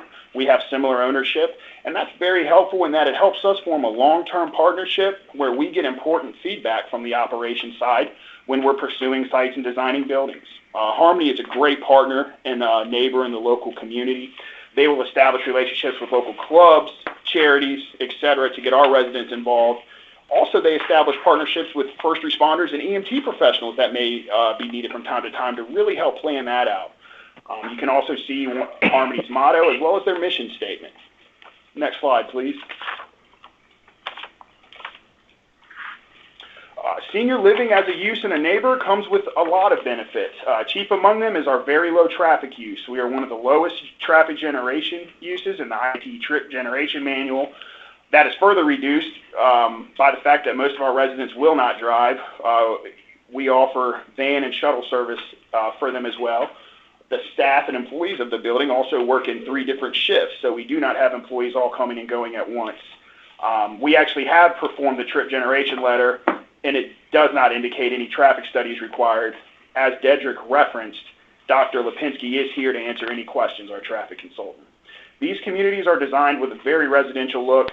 These communities are home to our residents as well, so we wanted to be home for them as well as the surrounding neighbors. We will employ 85 to 100 full-time equivalent employees at stabilization. All of our building and site lighting is full cutoff and will not cast any light pollution on our surrounding neighbors, especially our residential neighbors. And since there are no children associated with this use, we will not place any further strain on school systems. Next slide, please. Thank you, Mr. Newman. Thank you. And now we'll have Mr. Galen Lang, who is the architect, to discuss the site plan. Mr. Lang? Yes, good morning, everyone. This is Galen Lang, 1300 West Randall Mill Road, Arlington, Texas. I see you're looking at the site plan, so I'd like to very briefly comment on the way we designed the site. First of all, we located the 4-story portion of the building furthest away from the residential neighbors, and that would be primarily up on Highway 64 and down the east side of the building. You'll see it's noted 4-story there, which is closest to our commercial neighbor. We do have 2 shorter wings that stick out the side of the building, and they're clearly labeled there both 3-story and 2-story. So our intention was to lower the density and keep it as far away from our neighbors as possible. In doing so, though, you'll notice that we've created very wide landscape buffers along our residential neighbors there. The building itself provides a real good transition from those neighbors to our residential use to the commercial uses to our east. Another thing that's, I think, very important is you notice we have located all of our parking on the north side of the building and the east side of the building. That way we don't have cars parking behind our residential neighbors with headlights and all and the sounds of engines. We've kept all the parking on the opposite side of the building. You'll notice there's a dense evergreen buffer next to our residential neighbors. Our landscape architect, Jim, will discuss in just a moment. But this site design has provided very generous open green space areas for our residents and for the neighbors alike. Just briefly, you saw the building elevation at the beginning of the presentation. I'd just like to mention that it is a very traditional design drawn from traditional style vocabulary of architectural elements. It is a building of very high quality, continuum of care senior community. That we use residential building materials such as brick, fiber cement siding used. We also have many levels of detail on the building, including brackets and other features to speak specifically to our style of architecture. Along with accent brick colors used, we also have multiple siding colors to reduce the scale of the building. our building footprint, the residential units in it provide generous balconies and sun porches, which also on the exterior provide a nice relief and variation in the design. And another important thing is that the service functions of our building, some of the back-of-house functions that often are the ugliest that you see, we have tucked those inside our building rather than putting them out as a standalone feature. But we've tucked them into the building to make our building beautiful on all four sides. And lastly, I'll just comment on our primary building entrances. You'll notice on the design, because where our parking is, those are our main building entrances on the north side, where we have a generous covered drive, and also on the east side of the building opposite the residential neighbors. Thank you. Thank you, Mr. Lang. Next slide, please. Now I'd like to introduce Mr. Jim Shippert with the Reeves firm. Hi, this is Jim Shumpert, a landscape architect with the Reeves firm, 6800 Poplar Avenue in Memphis, Tennessee. I'd like to begin with the existing trees. A site visit convinced us that we wanted to preserve the existing mature pine trees that are along Davies Plantation Road. These are nice, they're healthy, and a valuable asset. Therefore, we are keeping all of these trees and we're augmenting them with some evergreen plant materials. These are pyramidal trees or evergreens, Christmas tree type trees, if you will, of varying species and sizes. All of these are high quality materials, including some magnolias, some green giant arborvitaes, and some hollies. In addition to these, we have some shrubs in front that offer some seasonal interest. Some of these are evergreen, some are not. They're all flowering, and we have some deciduous and flowering trees located to the south of the existing pines to fill out that area and provide a very nice landscaped area. Thank you. Next slide, please. Madam Chair, the applicant has 30 seconds remaining. Thank you. Well, we'll reserve the. I just quickly, I want to say that we did have a meeting with the neighborhood association. It was not required to have a neighborhood association. However, meeting with Smith Packett and the Lightmans, they voluntarily had a neighborhood association meeting, and as a result, there were redesigned elements to the building, and some other accommodations were made for the neighborhood. Thank you very much. I appreciate your vote for approval. Thank you. Mr. Whitehead, do we have time for Michael Williams to say anything in support? Why don't we do this, since Michael Williams is a citizen calling in, let's give him about a minute or 90 seconds, and then let's tack it on to the opposition. So then they would get, 10 minutes or 11 minutes or 11 minutes, 30 seconds. Okay, thank you. Williams, name and address. Michael Williams, 9474 Cedar Glen Cove, Cordova, Tennessee. Thank you for allowing me to sit in on this meeting. We did meet with the developer and Michael Lightman and voiced our concern, and all of our concerns was met, and we're looking forward to being a good neighbor to this new development in our community. So I have no opposition going forward. We just look forward to working with them in the future. Okay. Thank you, Mr. Williams. Mm-hmm. Okay. Board members, do you have any questions of the applicants and or support at this time? I can't hear Mary. Oh, yeah. Okay. Hearing none, we're ready for the opposition. Madam Chair, our first speaker is Daniel Young. Mr. Young, you're on. Yes. My name is Daniel Young. I live at 2859 Davies Plantation Road. My opposition is the traffic concern due to the fact that I believe most traffic will enter at the light at Davies Plantation Road. And I think a different light at another location further down Highway 64 will be more beneficial for our neighborhood and a lot safer for the amount of accidents we have had in the past at Davies Plantation and Highway 64. And that's my main concern. And the road leading into the complex is pretty much directly in front of my house. And I just was concerned about the traffic there. Okay. Okay, thank you. Our next speaker is Mr. Peterson. Mr. Peterson, you're on the phone. Hello, my name is Richard Peterson. I live at 2804 Morning Woods Drive in Cordova. I've been a resident of the neighborhood for over 15 years. It's a privilege to speak to this group today, and I do want to note that the developer should be congratulated for, number one, bringing an excellent use to the subject property, and two, changing the design last Friday at the request of the neighborhood to effectuate a better architectural plan more suited to the community's needs. Again, everyone likes the senior citizen facility use.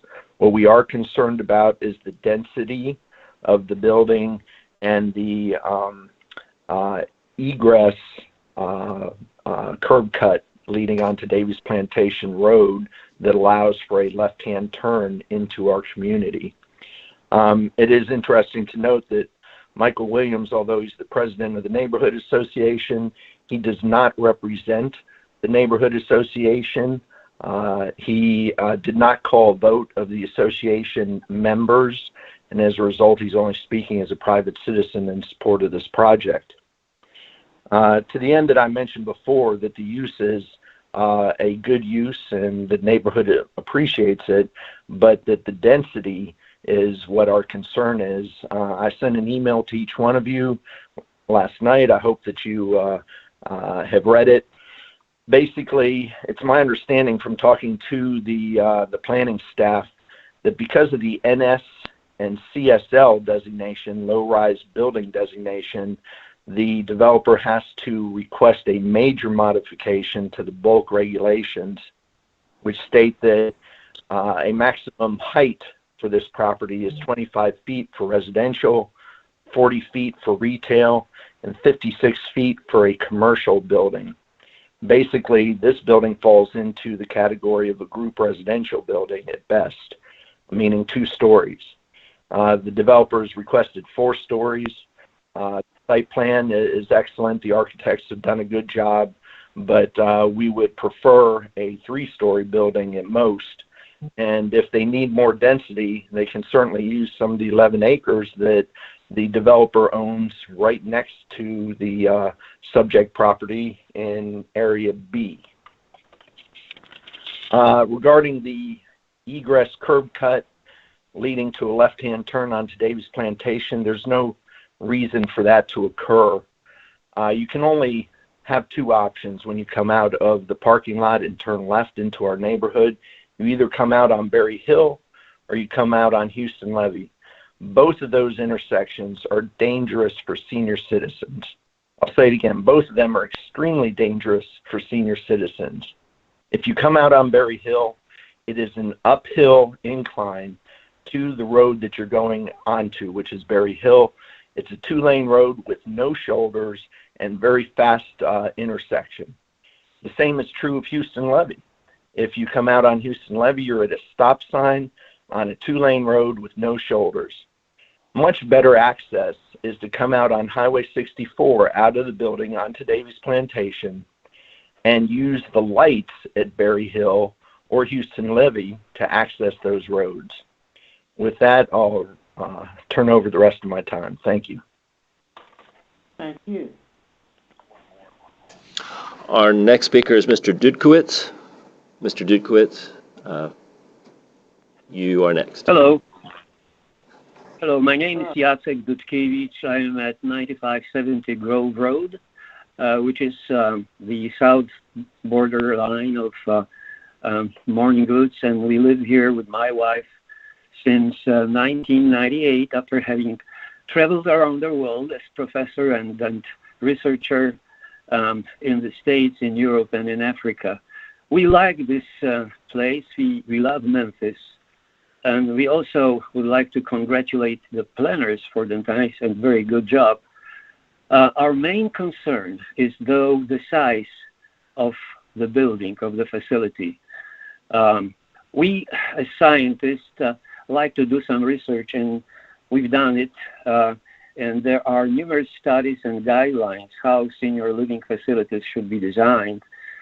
For instance, there's one design guide for long-term care houses that could be found at the internet, fgiguidelines.org. What I'm getting at is that the size of the building and the number of seniors living in it has an impact on the safety and well-being of the people who are living there. Here, the density of the inhabitants is very high. Now, evacuation in case of emergency, I'm sure that planners did their job and thought about it. I'm wondering if we all are learning from the current situation, pandemic. And also, I am a scientist, so I believe in science, and I also believe in common sense. There is a high likelihood that such pandemic will happen again. And this is not the last one. Well, have we thought about it and about the density in this building, how to deal with such situations? So again, the 4-story building is not something which I think would be helpful in such situations, emergency situations as well. So I would respectfully ask to reconsider the size of this building, especially lowering its height, elevation. Thank you. Thank you. Okay, board members, do you have any questions of the opposition before we get to rebuttal? Do you have any questions of the opposition? Hearing none, we're ready for the rebuttal from the applicant. Well, thank you, Madam Chair. In rebuttal, we will yield our time in rebuttal. We would like to say, and I would like to say, that I have worked with many developers and applicants in the past. We have 2 premier companies here, the Lightman Realty Company and Smith Packet. Smith Packet has developed over 30 of these facilities all over the East Coast. They know what they're doing. They're one of the premier senior citizen development companies in America. And we all know the Lightman Company is a premier land developer here in Memphis. This is an excellent case. It's a good case. Many of the issues discussed by the neighbors have been addressed. The traffic, the entrance and exit to the site, all of those have been addressed. So respectfully, we would ask for your favorable consideration. Thank you very much. Appreciate your service to this community. Okay, thank you. Board members, you have any more questions of any of the applicants at this point? Madam Chair, okay, this is Toles. Yes, I would like to hear them address the concern about the height of the building. Height of the building. Yeah. Yes. Go ahead, Wynn. Yes, sir. Yes, this is Wynn Bishop, Senior Vice President of Smith Packet, our corporate address 4423 Pheasant Ridge Road, Roanoke, Virginia. I think I would like to yield to Galen Lang to talk, our architect, to talk specifically about the height. We designed these buildings. We need the certain number of units to make our model work. We designed these buildings so that we have a lot of common space that's spread out equally through the building, and we want good, as short as possible, walking distance to the common areas by the residents. If we spread this building out to 3 floors, it becomes a lot bigger. Potentially the wings would have to come closer to the homes to the west if we were to spread out the footprint. We find a 4-story building to be very efficient, and primarily it's really for our residents' convenience that it's designed this way. It's a much better model for them than a more spread out building. And Galen, I'd like for you to add some commentary to that if you can. I would. First, this is Galen Lang, architect again. I'd like to comment that this is a very safe building. This is a 1 hour, fully fire-sprinkled building, top to bottom, including the attic. We have rated stairwells. Our travel distance are all within what is required to safely evacuate this building and, in fact, shelter in place if necessary. It's a very safe building with fire alarm and fire protection. And if I bring you back to Justin's comment at the very beginning, that 33% of this building is common areas.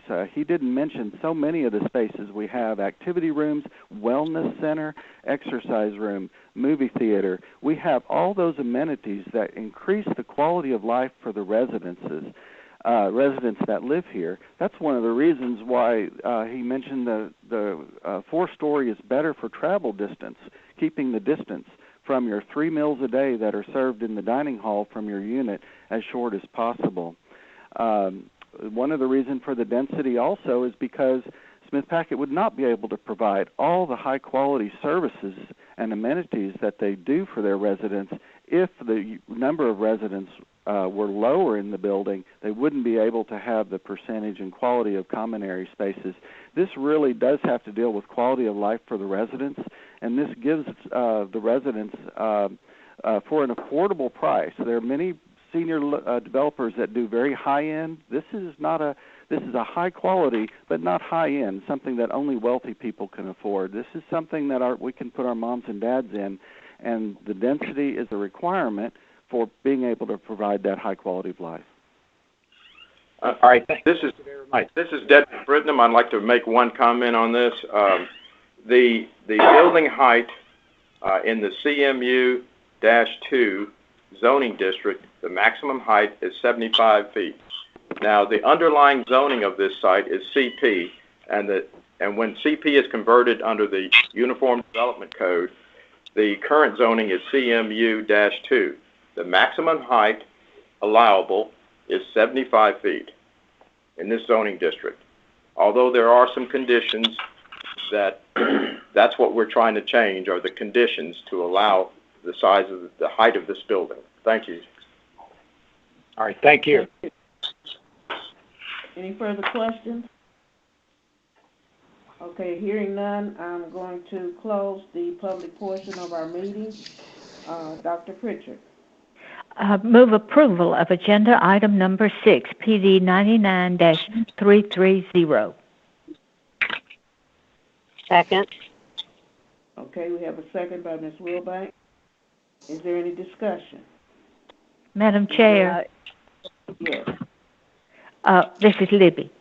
I would like to say that I think this is a well-designed facility, and there are many questions that are going to have to be addressed as we go along with this pandemic, but hopefully we'll have a vaccine and get past that.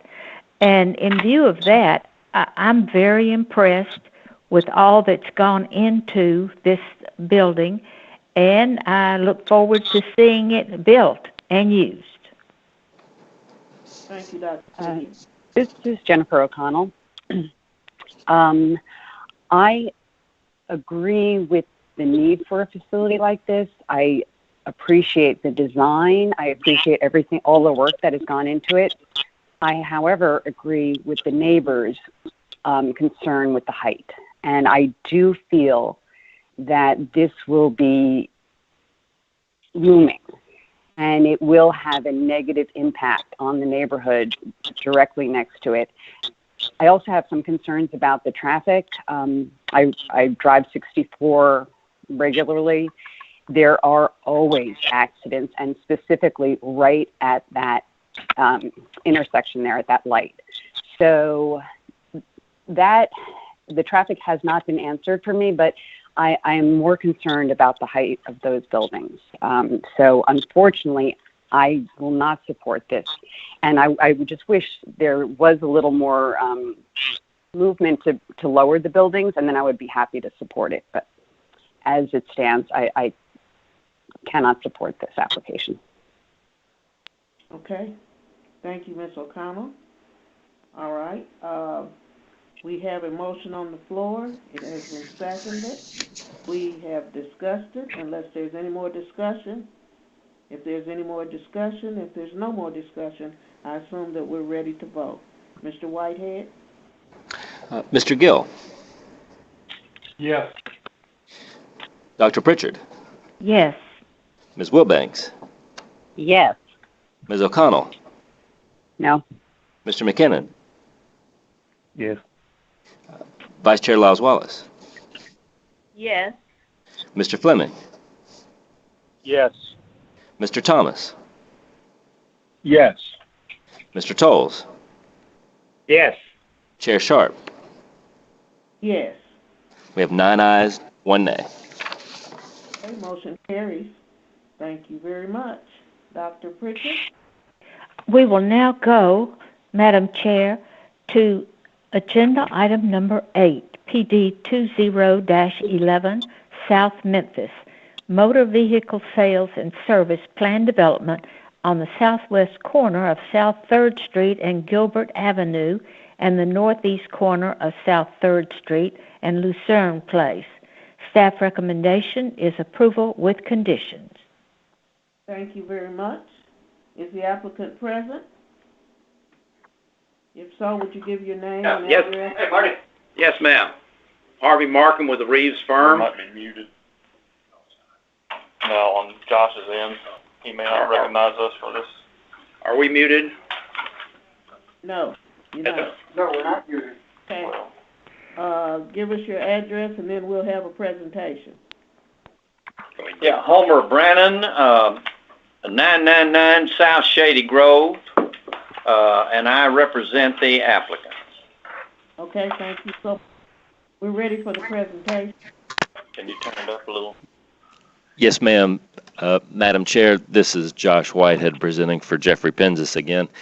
This is a request for auto sales at the corner of South 3rd and Gilbert and South 3rd and Lucerne. As is typical in our city, street names change unexpectedly when they cross streets. So Gilbert and Lucerne are essentially a little dog-legged but the same street. Next slide. This is a going concern. There is a history on this case that it did go through the special use permit process in the past, but it never reached its final approval. And so it's before you due to a citation that was issued due to its continued operation. Here again, we're in the I guess in many ways, the heart of South Memphis, 3rd, and just south of the H Crump. Next slide. And the applicant has presented, next slide, that these slides show that the auto sales, again, on both sides of 3rd Street, the west side at Gilbert, the east side at Lucerne. That new building that you saw on that last slide was the Calvary Episcopal Church shelter, which this body reviewed, maybe about 5 or 6 years ago. So on the top left, we're looking at the one half of the site, the western half. Phase 1 is what this plan development calls it. And on the upper right, we see Phase 2 on the east side of 3rd. The bottom 2 slides are looking at those 2 respective sites, looking the other way. Next slide. So as you can see, this came into being at a time when the landscaping provisions of the zoning code and the expectations of the community perhaps were less than the current landscape regulations and expectations. Looking around, we see there's a scaffolding business across the street or to the northwest of the 2 sites. And at the bottom, you see the southern tip of a long row of what I would like to call early automobile retail buildings. Early in that, you just pulled in straight in, but you could also, the buildings also accommodated the pedestrian. Next slide. Some more site photographs. The the top right is important because that is the closest single-family residential property that is involved here. Proximity-wise, that is on the north side of Lucerne, just east of the eastern half of the property. Next slide.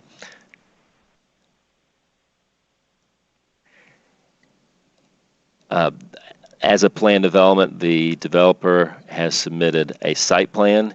If approved, if you notice on the conditions, we have a very specific phasing plan that is part of the conditions of approval. This is listed in Roman numeral 7, condition 7. Phase 1 on the left will need to be improved within 2 years, improved the way you see it here on the site plan.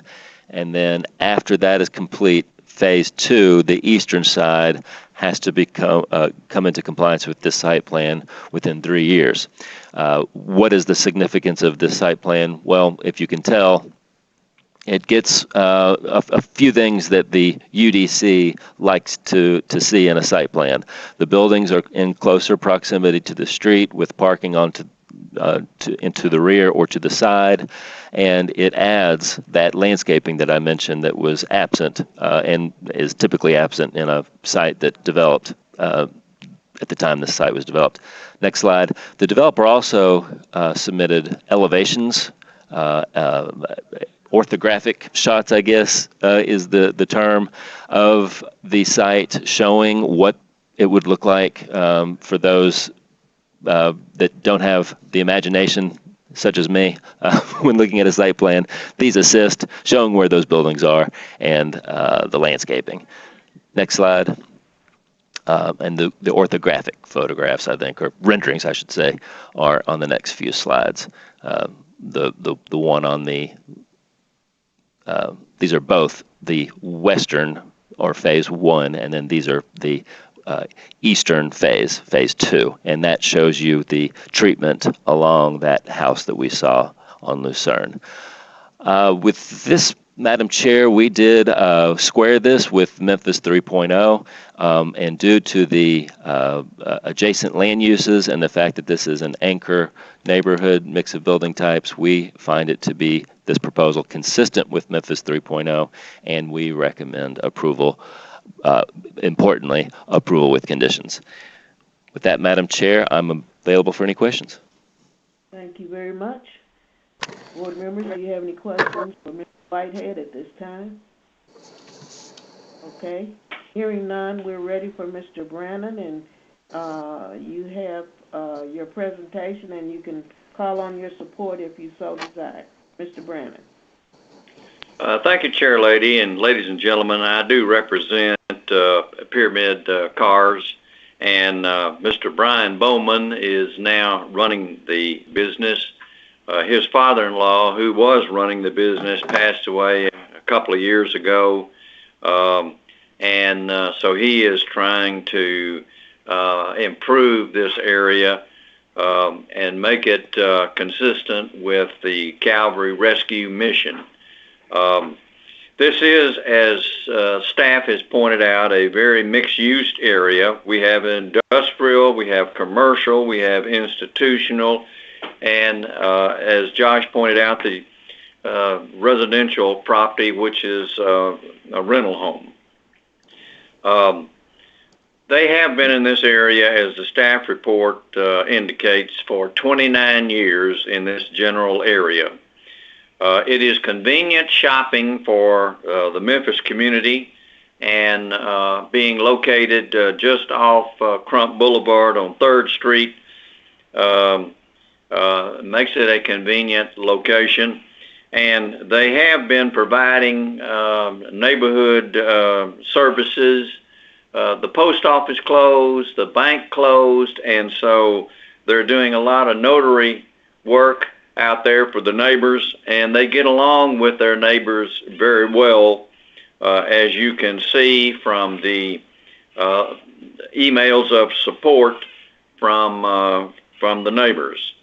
As I mentioned, it is a very mixed-use area, and as Josh has shown in his pictures, the large scaffolding yard which is across the street and to the south of the western property, which the scaffolding is the metal things that stick up above the 8-foot wood fence along 3rd Street, which then ends and it becomes a metal fence along 3rd Street. And the scaffolding yard goes all the way down to Walker and then over to the next street, which is to the west, and then even across that next street, the scaffolding yard, which kind of dominates that area. Across the street from the eastern phase 2 is a vehicle repair shop that was approved by the Board of Adjustment years ago. Calvary Mission, Rescue Mission is located also to the south, and I believe Brother Bob is signed up to speak for us. To the north is Allied Graphics and Industrial Use. Bailey Parks Urethane is to the west. It's an industrial use. And the city of Memphis has a traffic signal shop where they keep all of their trucks when they're working on the traffic lights, or when they're not working on the traffic lights. Their bucket trucks are kept there just south of Calvary Rescue Mission. As the staff report and Josh has pointed out, it is consistent with the Memphis 3.0 plan. The Office of Comprehensive Planning says that it does. And we did have a neighborhood meeting, and the only one there were two signed up, Brother Bob and another gentleman. Brother Bob spoke very favorably of our relationship and the plan, which we met with them and showed them. The other gentleman did not want to speak. And you can see in your staff report some of the letters of support and emails of support.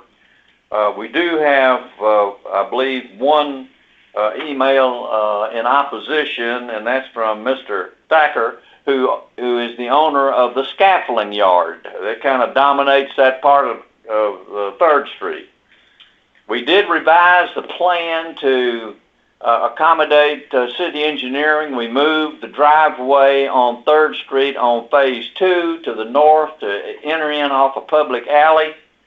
The landscape plan is very intense, and as you could see from the conceptual renderings done by Ben Witt of the architect firm on pages 16 through 22, the landscaping is very extensive, and it has been estimated by him, this is probably a $2 million improvement to South 3rd, and certainly some of the vacant buildings to the north.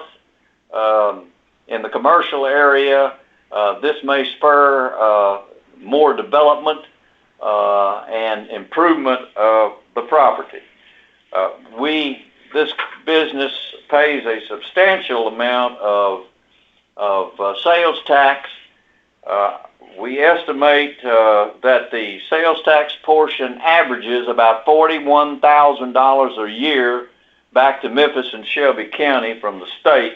The business tax runs about $27,000 a year, and the property tax is about $18,000 a year, so we're paying our own way to be in the city of Memphis. We have 19 employees in the business there.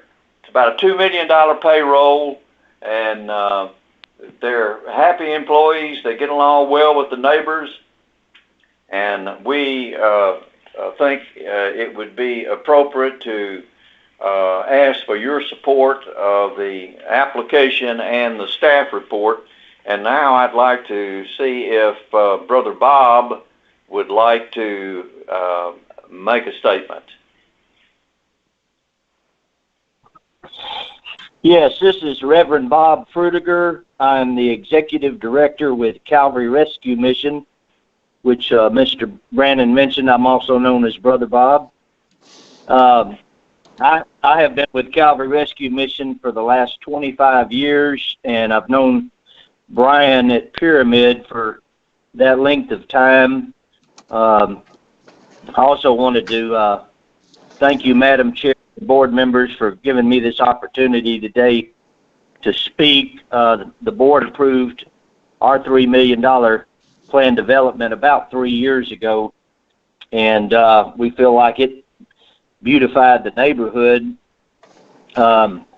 Regarding Pyramid, historically, they've really been a good neighbor, and I feel like an asset to the neighborhood. You may 2017, Neighborhood Scout had us rated as the most dangerous neighborhood in the United States. And so we've always liked that Pyramid is well lit at nighttime and a very clean operation over there. I have seen the plans for the development, the planned development of Pyramid, and I really think it's a positive thing for our neighborhood. I think it will be aesthetically pleasing to the eye, and I really can't imagine what it would be. Room for expansion or something, but I thank you for this opportunity to speak. We are at Calvary Mission. We're definitely in favor of this plan development for Pyramid.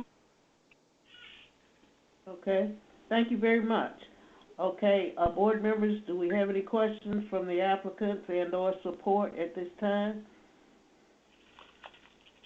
If you don't have any questions, we're ready to hear from the opposition.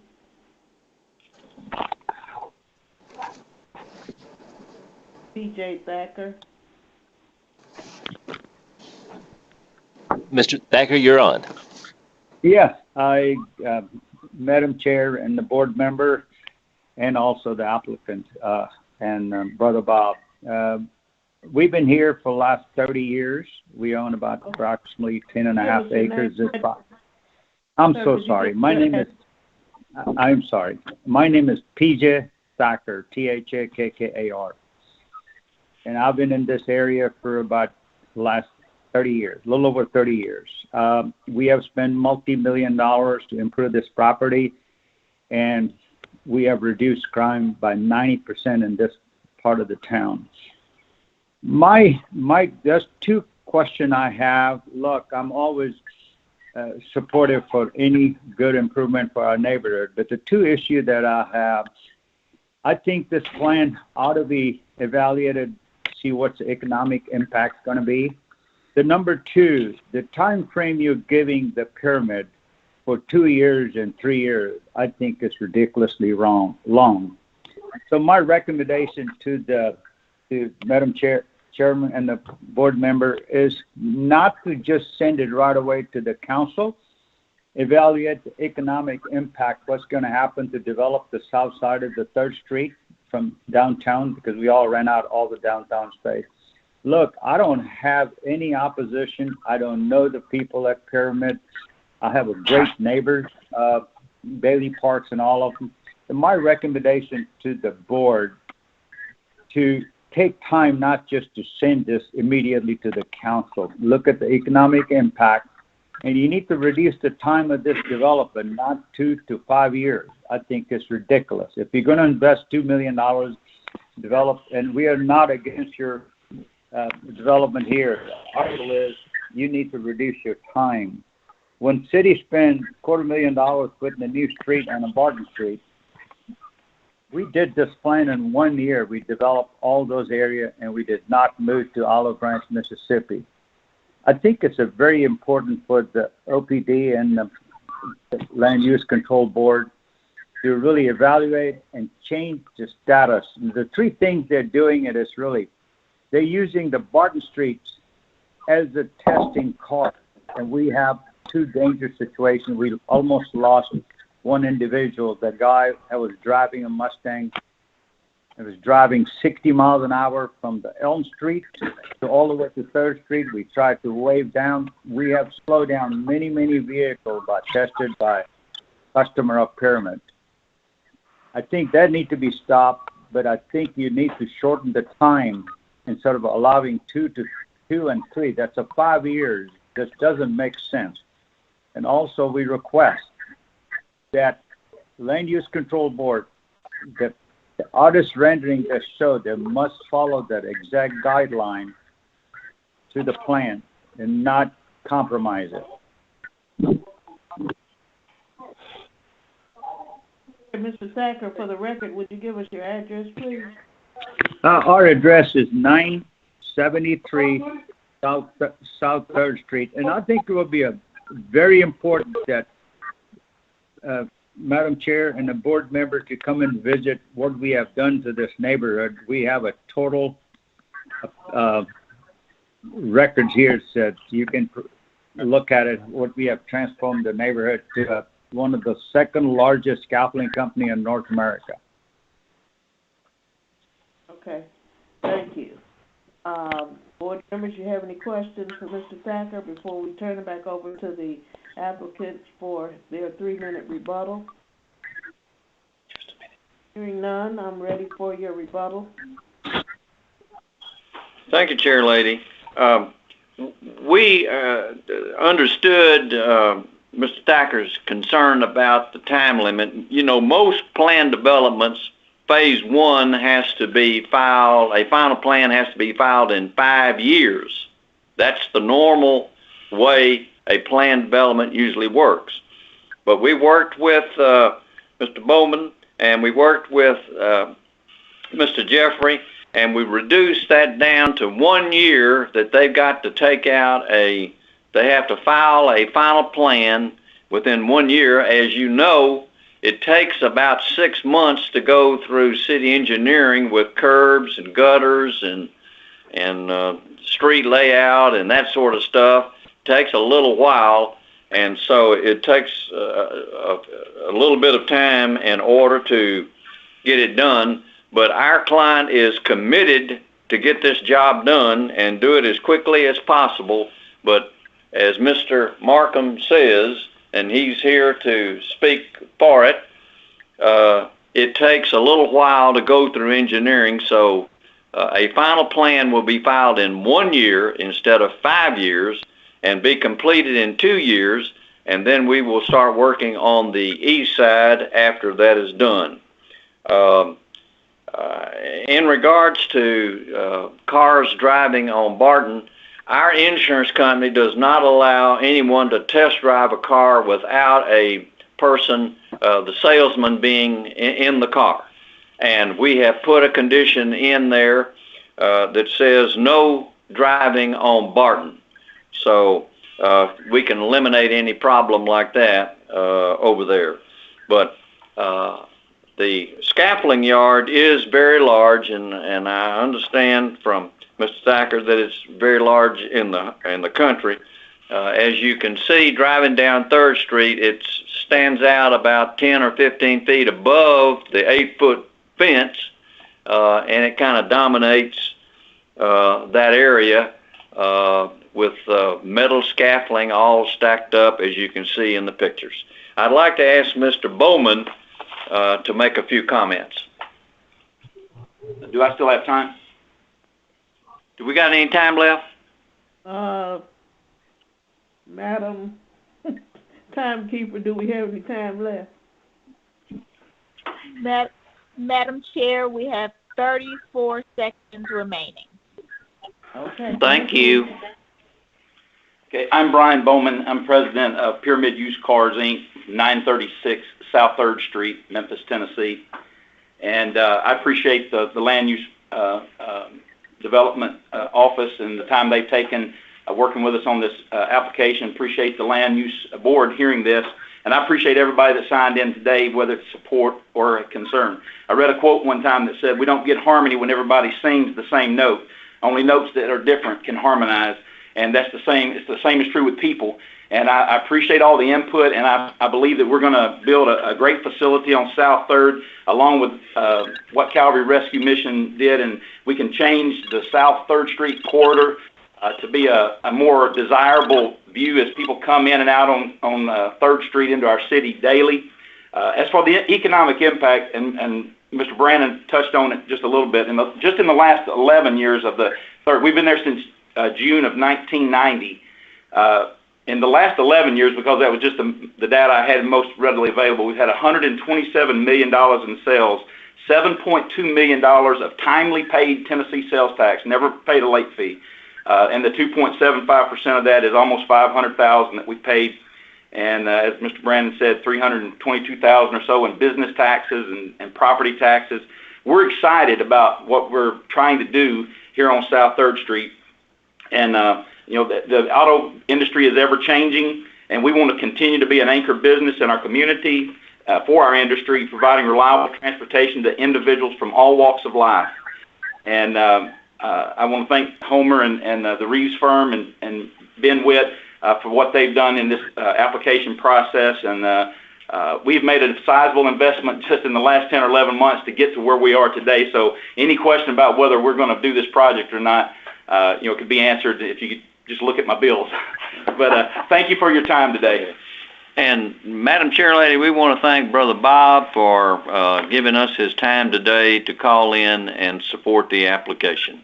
Thank you, Brother Bob. Thank you. Thank you very much. Board members, any questions from the applicants at this time? Hearing none, then we're going to go ahead and close the public portion of our meeting. Dr. Pritchard? Move approval of agenda item number 8, PD 20-11. Second. Do I hear a second? Okay, we hear a second. I think that was Ms. Wilbank. Okay. Yes, ma'am. Is there any discussion? Hearing none, I assume we're ready to vote. Mr. Whitehead? Ms. O'Connell? Yes. Mr. Gill? Mr. Gill? Okay, we'll come back. Ms. Wilbanks? Yes. Mr. Tolles? Yes. Mr. Fleming? Yes. Vice Chair Lyles Wallace? Yes. Mr. McKinnon? Yes. Dr. Pritchard? Yes. Mr. Thomas? Yes. Mr. Gill? Yes. And Chair Sharp? Yes. 10 ayes. Okay, motion carries. Thank you. Agenda item number 9, PD 20-12, Parkway Village, commercial development at the southwest corner of Perkins and Aloha. Staff recommendation is rejection. Okay. All right, is the applicant present? Yes, ma'am. Tim McCaskill, 7891 Stage Hills Boulevard.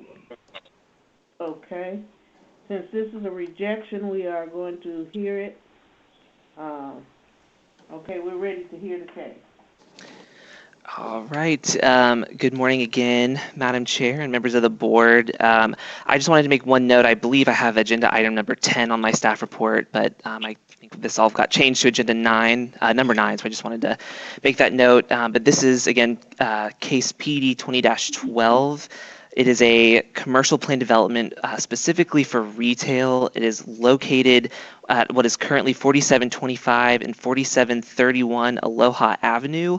It is the southwest corner of the Aloha Avenue intersection with South Perkins. Just a few brief details. The proposed retail center, would be roughly 5,700 square feet with 19 parking spaces. The Office of Comprehensive Planning found this proposal to be inconsistent, and staff with OPD does agree.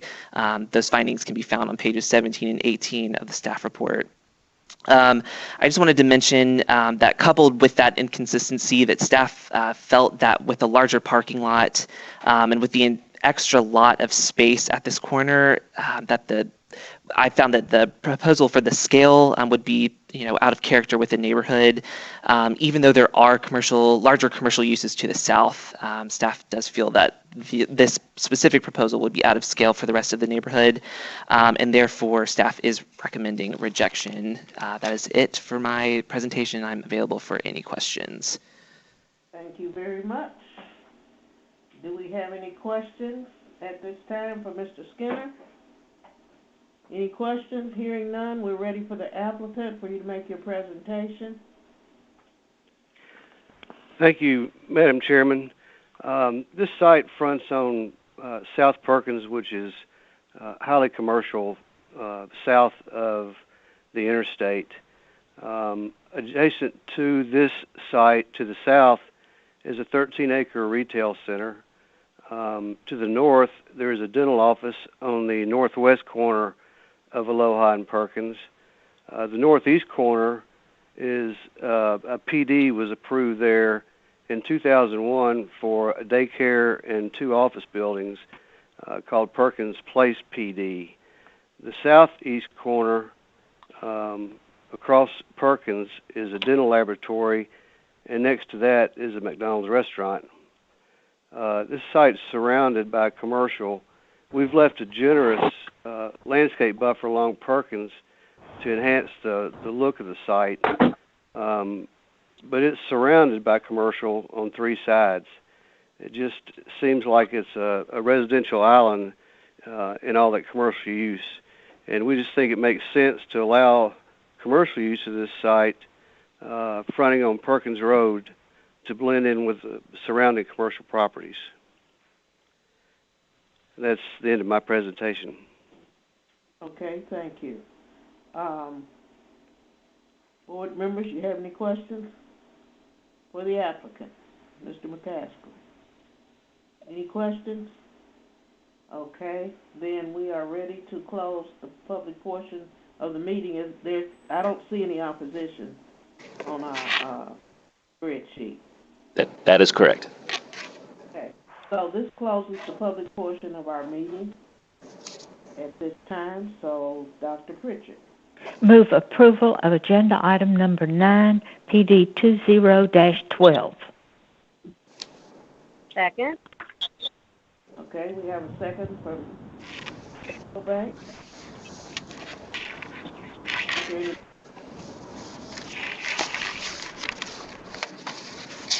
assume we're ready to vote. Okay, Mr. Thomas. No. Ms. O'Connell. No. Mr. Fleming. No. Ms. Wilbanks. No. Dr. Pritchard. No. Dr. Pritchard. Vice Chair Laz Wallace. No. Mr. Gill.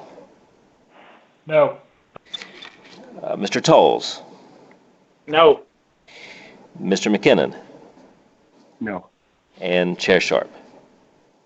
No. That's 10 nays. Okay, motion fails. Agenda item number 10, SUP 20-10 Raleigh, a convenience store with gas pumps at part of 4704 Yale Road. Staff recommendation is rejection.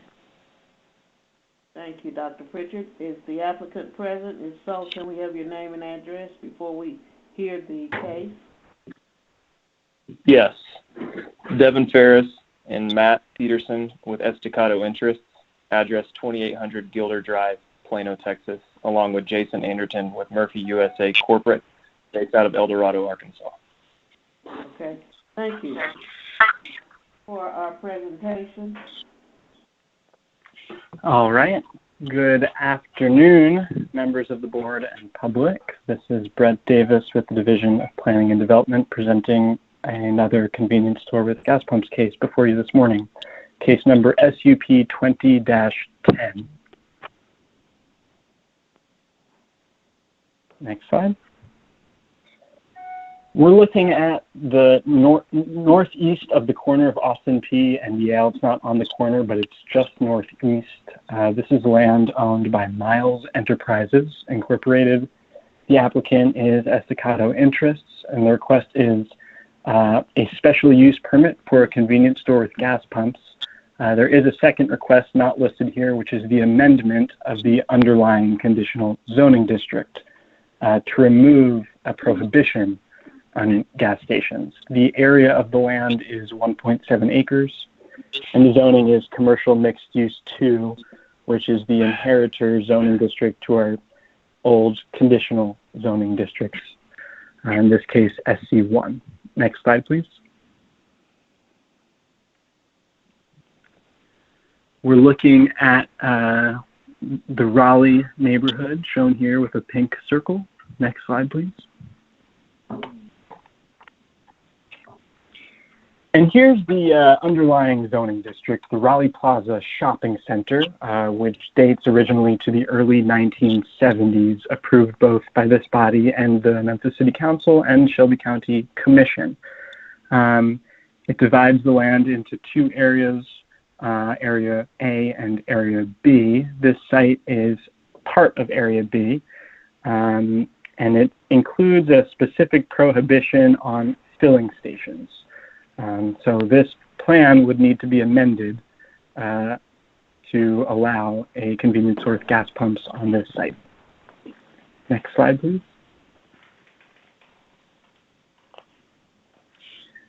Here's an aerial photograph of the land. So it is today vacant land. It used to have retail on it. To its southwest on the corner is a bank. And to its northeast, also in Area B, so Area B has since been subdivided as a Social Security Administration building.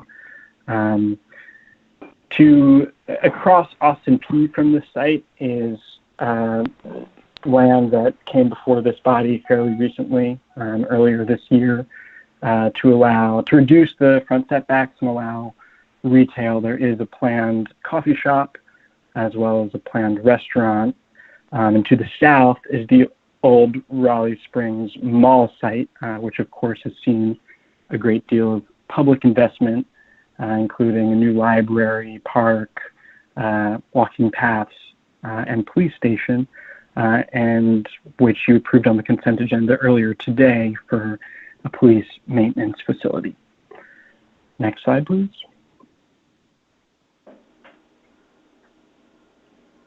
Here's just a zoomed out view of the zoning. So everything along Austin P Highway is within an old conditional zoning district, several different districts. To the east, we have single family residential, as well as to the north. So the closest single family residential is a little under 400 feet to the north at Lakehurst Drive. Next slide, please. And the land use map, again, showing that bank. It doesn't reflect the recent investments I just described, but it does show the office uses to the north. Mostly lines up with the zoning. Next slide, please.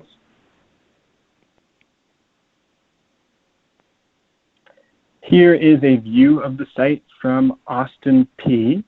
In the distance, you see the Raleigh Springs Mall site. Okay, next slide. And here is the proposed site plan and lot. So we see a convenience store facing Austin P with a gas pump canopy to its front. I will note that due to staff concerns with the reverse frontage of this lot, meaning it's a lot that has the back of the building fronting a public right-of-way, in this case Yale, to the south. The lot proposal has now been changed, so the back of that lot is still available for sale and for another future development. So both streets can have frontages. However, it does not affect the site plan itself in any way, nor the proposed driveways. And I believe the applicant has that update in their slides. Next slide, please. The proposed elevations. Okay, next slide. Thanks. This conceptual plan comes from one of the small area plans that Director Zena mentioned in his director's update at the beginning of this meeting. So the Office of Comprehensive Planning has done a deeper dive into the Raleigh neighborhood, specifically this intersection, which has been considered by the plan as really the urban center and the core of the whole Raleigh district. This conceptual plan is not meant to be an exact replica of development, but it is meant to serve as a guide when we are considering proposed changes to the underlying zoning. So we see that it does take into account the existing bank on the corner, but in this land that's currently vacant, we have a vision for a more pedestrian-friendly, walkable urban center with density, buildings brought up to the street with their front entrances on the street. It envisions mixed-use infill, larger format retail along the Yale Road and Austin Peay Highway frontages. And it especially creates an attractive frontage on the other side of the Raleigh Springs Mall, which has recently seen a lot of public investment. Okay, next slide. So in conclusion, Estacado Interest seeks to build a convenience store with gas pumps at part of 4704 Yale Road in the Raleigh Town Center. To that end, they have applied for both a special use permit and the amendment of the governing Raleigh Plaza Shopping Center general plan. Why these two applications? Well, the Raleigh Plaza Shopping Center general plan, first approved by the Memphis City Council in 1971, specifically prohibits gas pumps. It's the one land use called out for prohibition. So let's say that general plan is amended to remove that prohibition. Well, the UDC requires that gas pumps be located at a major intersection. This site is not on a corner, so they would then need to get a special use permit. Both of these applications are obviously wrapped into one, and both are approvable by the City Council. The small area plan of this anchor calls for mixed-use infill along the subject site's Austin Peay frontage and offices and larger format retail along its Yale frontage. In this vision, active ground floor uses provide attractive frontages and primary entrances are at the front of lots. The proposal fails to meet any of these objectives, nor does it contribute to a more walkable urban center. Staff did have a concern with the reverse frontage layout, especially that it would preclude the activation of both frontages as specified by the plan. Again, nearby private development includes a planned Starbucks directly across Austin Peay from the site. Nearby public investment includes a new library, police station, and park directly across Yale. The nearest single-family residential lot is within 400 feet of the site to the north. And we find that there is not a strong enough justification to change the underlying zoning, that approval of this application would have an adverse impact on the character of the neighborhood and would interfere with the implementation of the comprehensive plan. So we are recommending rejection. That is the end of my presentation. We have some conditions here. And I believe that the applicant has some slides that have been attached to this presentation that they would like to present with. Thank you. Okay, thank you, Mr. Davis. Do you have any questions? Do you have any questions for Mr. Davis? Okay, hearing none, I'm assuming that the applicant is ready to make a presentation. Yes, Madam Speaker. Chair. All right, thank you, Madam Chair and members of the board. My name is Matt Peterson. I'm the principal of Estacado Interest for the applicant for the special use permit. Please excuse moments of silence as there's a slight delay between the phone and YouTube presentation, so we'll wait for it to catch up. If we could please move on to the next slide.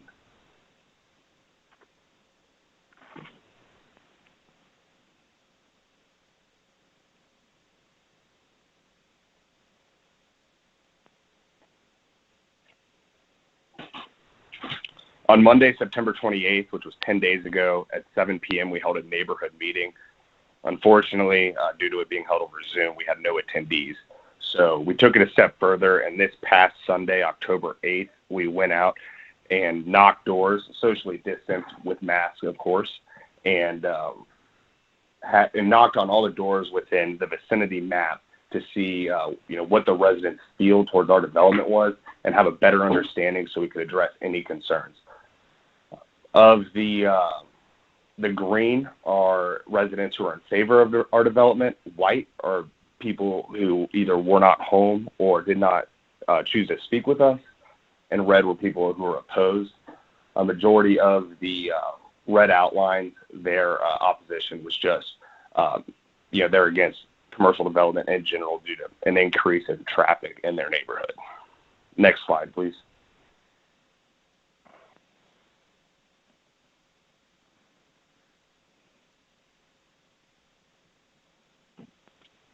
Since reading the staff report, we have modified our site plan and added a condition for approval that we subdivide the rear of our lot to continue to promote commercial development along Yale Road. We will actually be selling off the 31,000 square foot parcel as pictured. Next slide, please.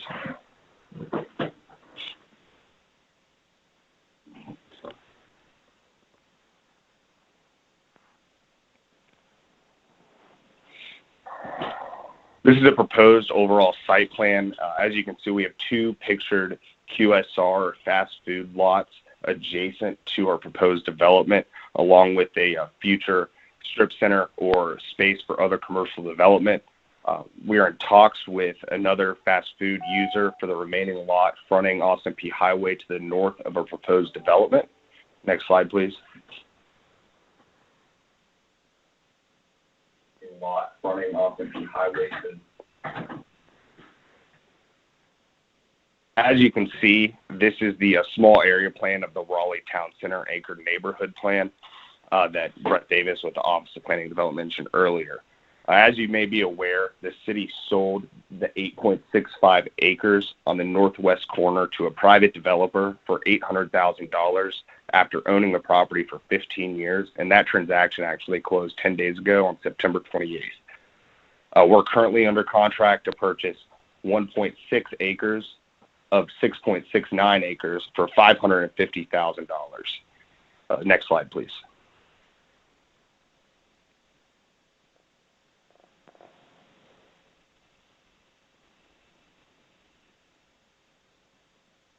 Brett Davis with the Office of Planning and Development actually made us aware of the proposed development on the northwest corner of the previously owned city land. As you can see, the private developer who bought this from the city pivoted off the city implemented small area plan and has moved towards pad site development. The sale of the city land has actually proven to be extremely beneficial to this area and spurred commercial development with a handful of national retailers, including Starbucks and a proposed Chick-fil-A. Next slide, please.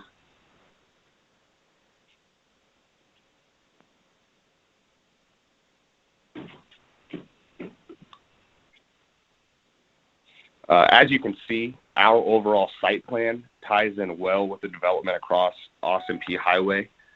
Retailers now on the northern section of Yale Road will include SunTrust Bank on the northeast corner, followed by Murphy Express and our other future users. On the northwest corner, you'll have Patriot Bank, Starbucks, the proposed Chick-fil-A, and other future national retailers. Next slide, please.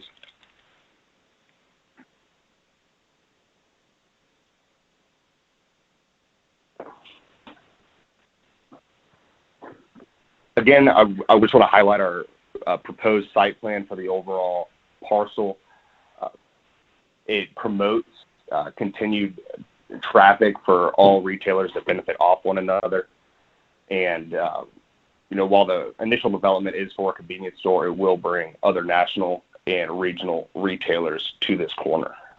Next slide, please.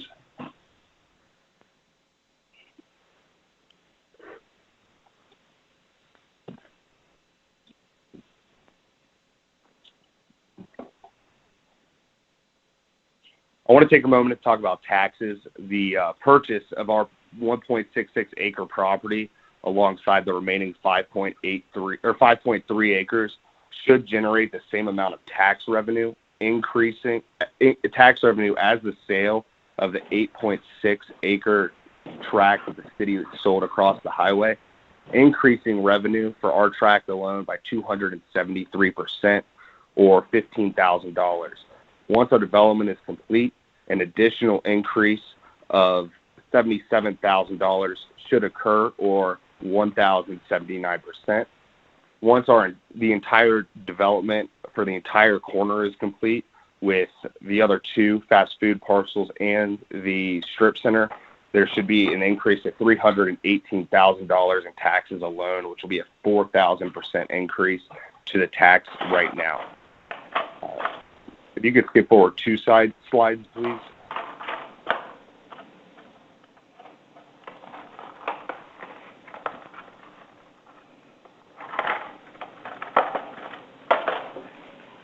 I want to take a moment to talk about Murphy USA. They're not your average retailer. While this convenience store will be branded Murphy Express, that is a brand owned by Murphy Oil USA, who is a Fortune 262 company and publicly traded on the New York Stock Exchange. They're considered investment-grade credit by many institutions, including Moody's and Standard & Poor's. They have over 14,000 locations and are committed to delivering low-priced fuel to the United States throughout their internal distribution network. And then if you could go forward 2 more slides, please, and I'll hand it over to Deborah Ferris.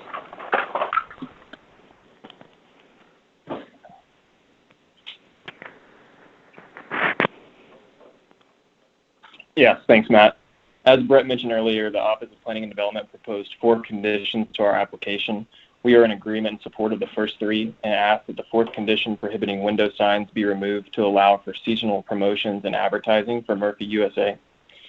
We're also proposing 2 conditions to our own application, which Brett touched on earlier, and one of those is the separately platted lot will be allowed behind the Murphy property, which will eventually block visibility to the back of the Murphy building from Yale Road once it's fully developed.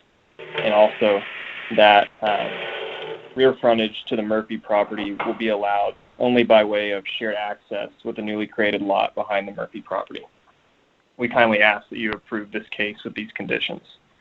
Lastly, I would like to note that this property, by its existing nature and configuration of the intersection, is effectively at the corner of 2 major arterial roads, and also based on discussions we had in our pre-development meeting with the city earlier this year, it was mentioned that the ordinance preventing our development was put in place to prevent gas stations in large part adjacent to residential neighborhoods, which is not the case here.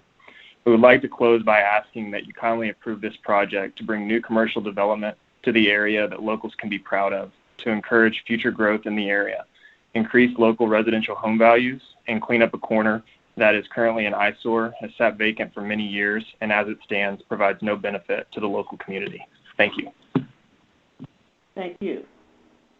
Board members, do you have any questions for the applicant? Do you have any questions for the applicant? Hearing none. Dr. Pritchard? Move approval of agenda item number 10, SUP 20-10. Second. I hear a second from Mrs. Wilbank. Is there any discussion? Is there any discussion? Okay, hearing none, I assume we're ready to vote. Mr. Whitehead. Vice Chair Lyles Wallace. Yes. Mr. Thomas. Yes. I know we're in the middle of a vote, but I wanted to mention if there was an inclination of this body to recommend approval, we have some requested conditions. If we don't capture these now and you want to approve, we'd have to do it at the city council. So let me back up to Vice Chair Lyles Wallace. You voted in the affirmative. Would you like to make that motion that we accept the applicant's conditions? Yes. Okay. Make the. Oh. I'm sorry. Yes, I make the motion to approve with the conditions outlined by the applicant. And do we have a second? Second. Okay. I'm going to just recall the roll. If there's no objections, then this motion is to approve with the conditions as amended. So when City Council hears this, it'll be as is presented on your screen. So we'll go back to Vice Chair Lyles Wallace. Yes. And Mr. Thomas. Yes. Okay. Mr. Fleming. Yes. Mr. Tolles. Yes. Ms. Wilbanks. Yes. Dr. Pritchard. No. Ms. O'Connell. No. Mr. Gill. Yes. Mr. McKinnon. Yes. And Chair Sharp. No. We have 7 ayes, 3 nays. Okay, motion carries. Thank you very much. If we don't have any more announcements or anything, we'd like to thank Director Zena for his wonderful report today, and we look forward to hearing more of the reports from OPD. And we'd like to congratulate OPD for the David Burnham Award on their 3.0 comprehensive plan. Thank you. And while you're thanking Director Zena, he's also our slide advancer. Okay, thank you. That's a very overpaid slide advance. Thank you, Mr. Zena, for your diligent duty as slide progressor. And also, I would say that it shows Mr. Zena's willing to do whatever it takes. Yes. Okay. And then I'd like to give a shout out to Mr. Gill for his birthday on the 26th of this month, and Dr. on the 27th of this month. And I'm sorry I can't bring that cake, but happy birthday when it gets here. That's very sweet of you. Thank you for recognizing that. Okay. And hearing no other announcements, I assume that we want to adjourn this meeting. Thank you very much. Thank you. Great job, everyone. Thank you. Thank you. Have a good one.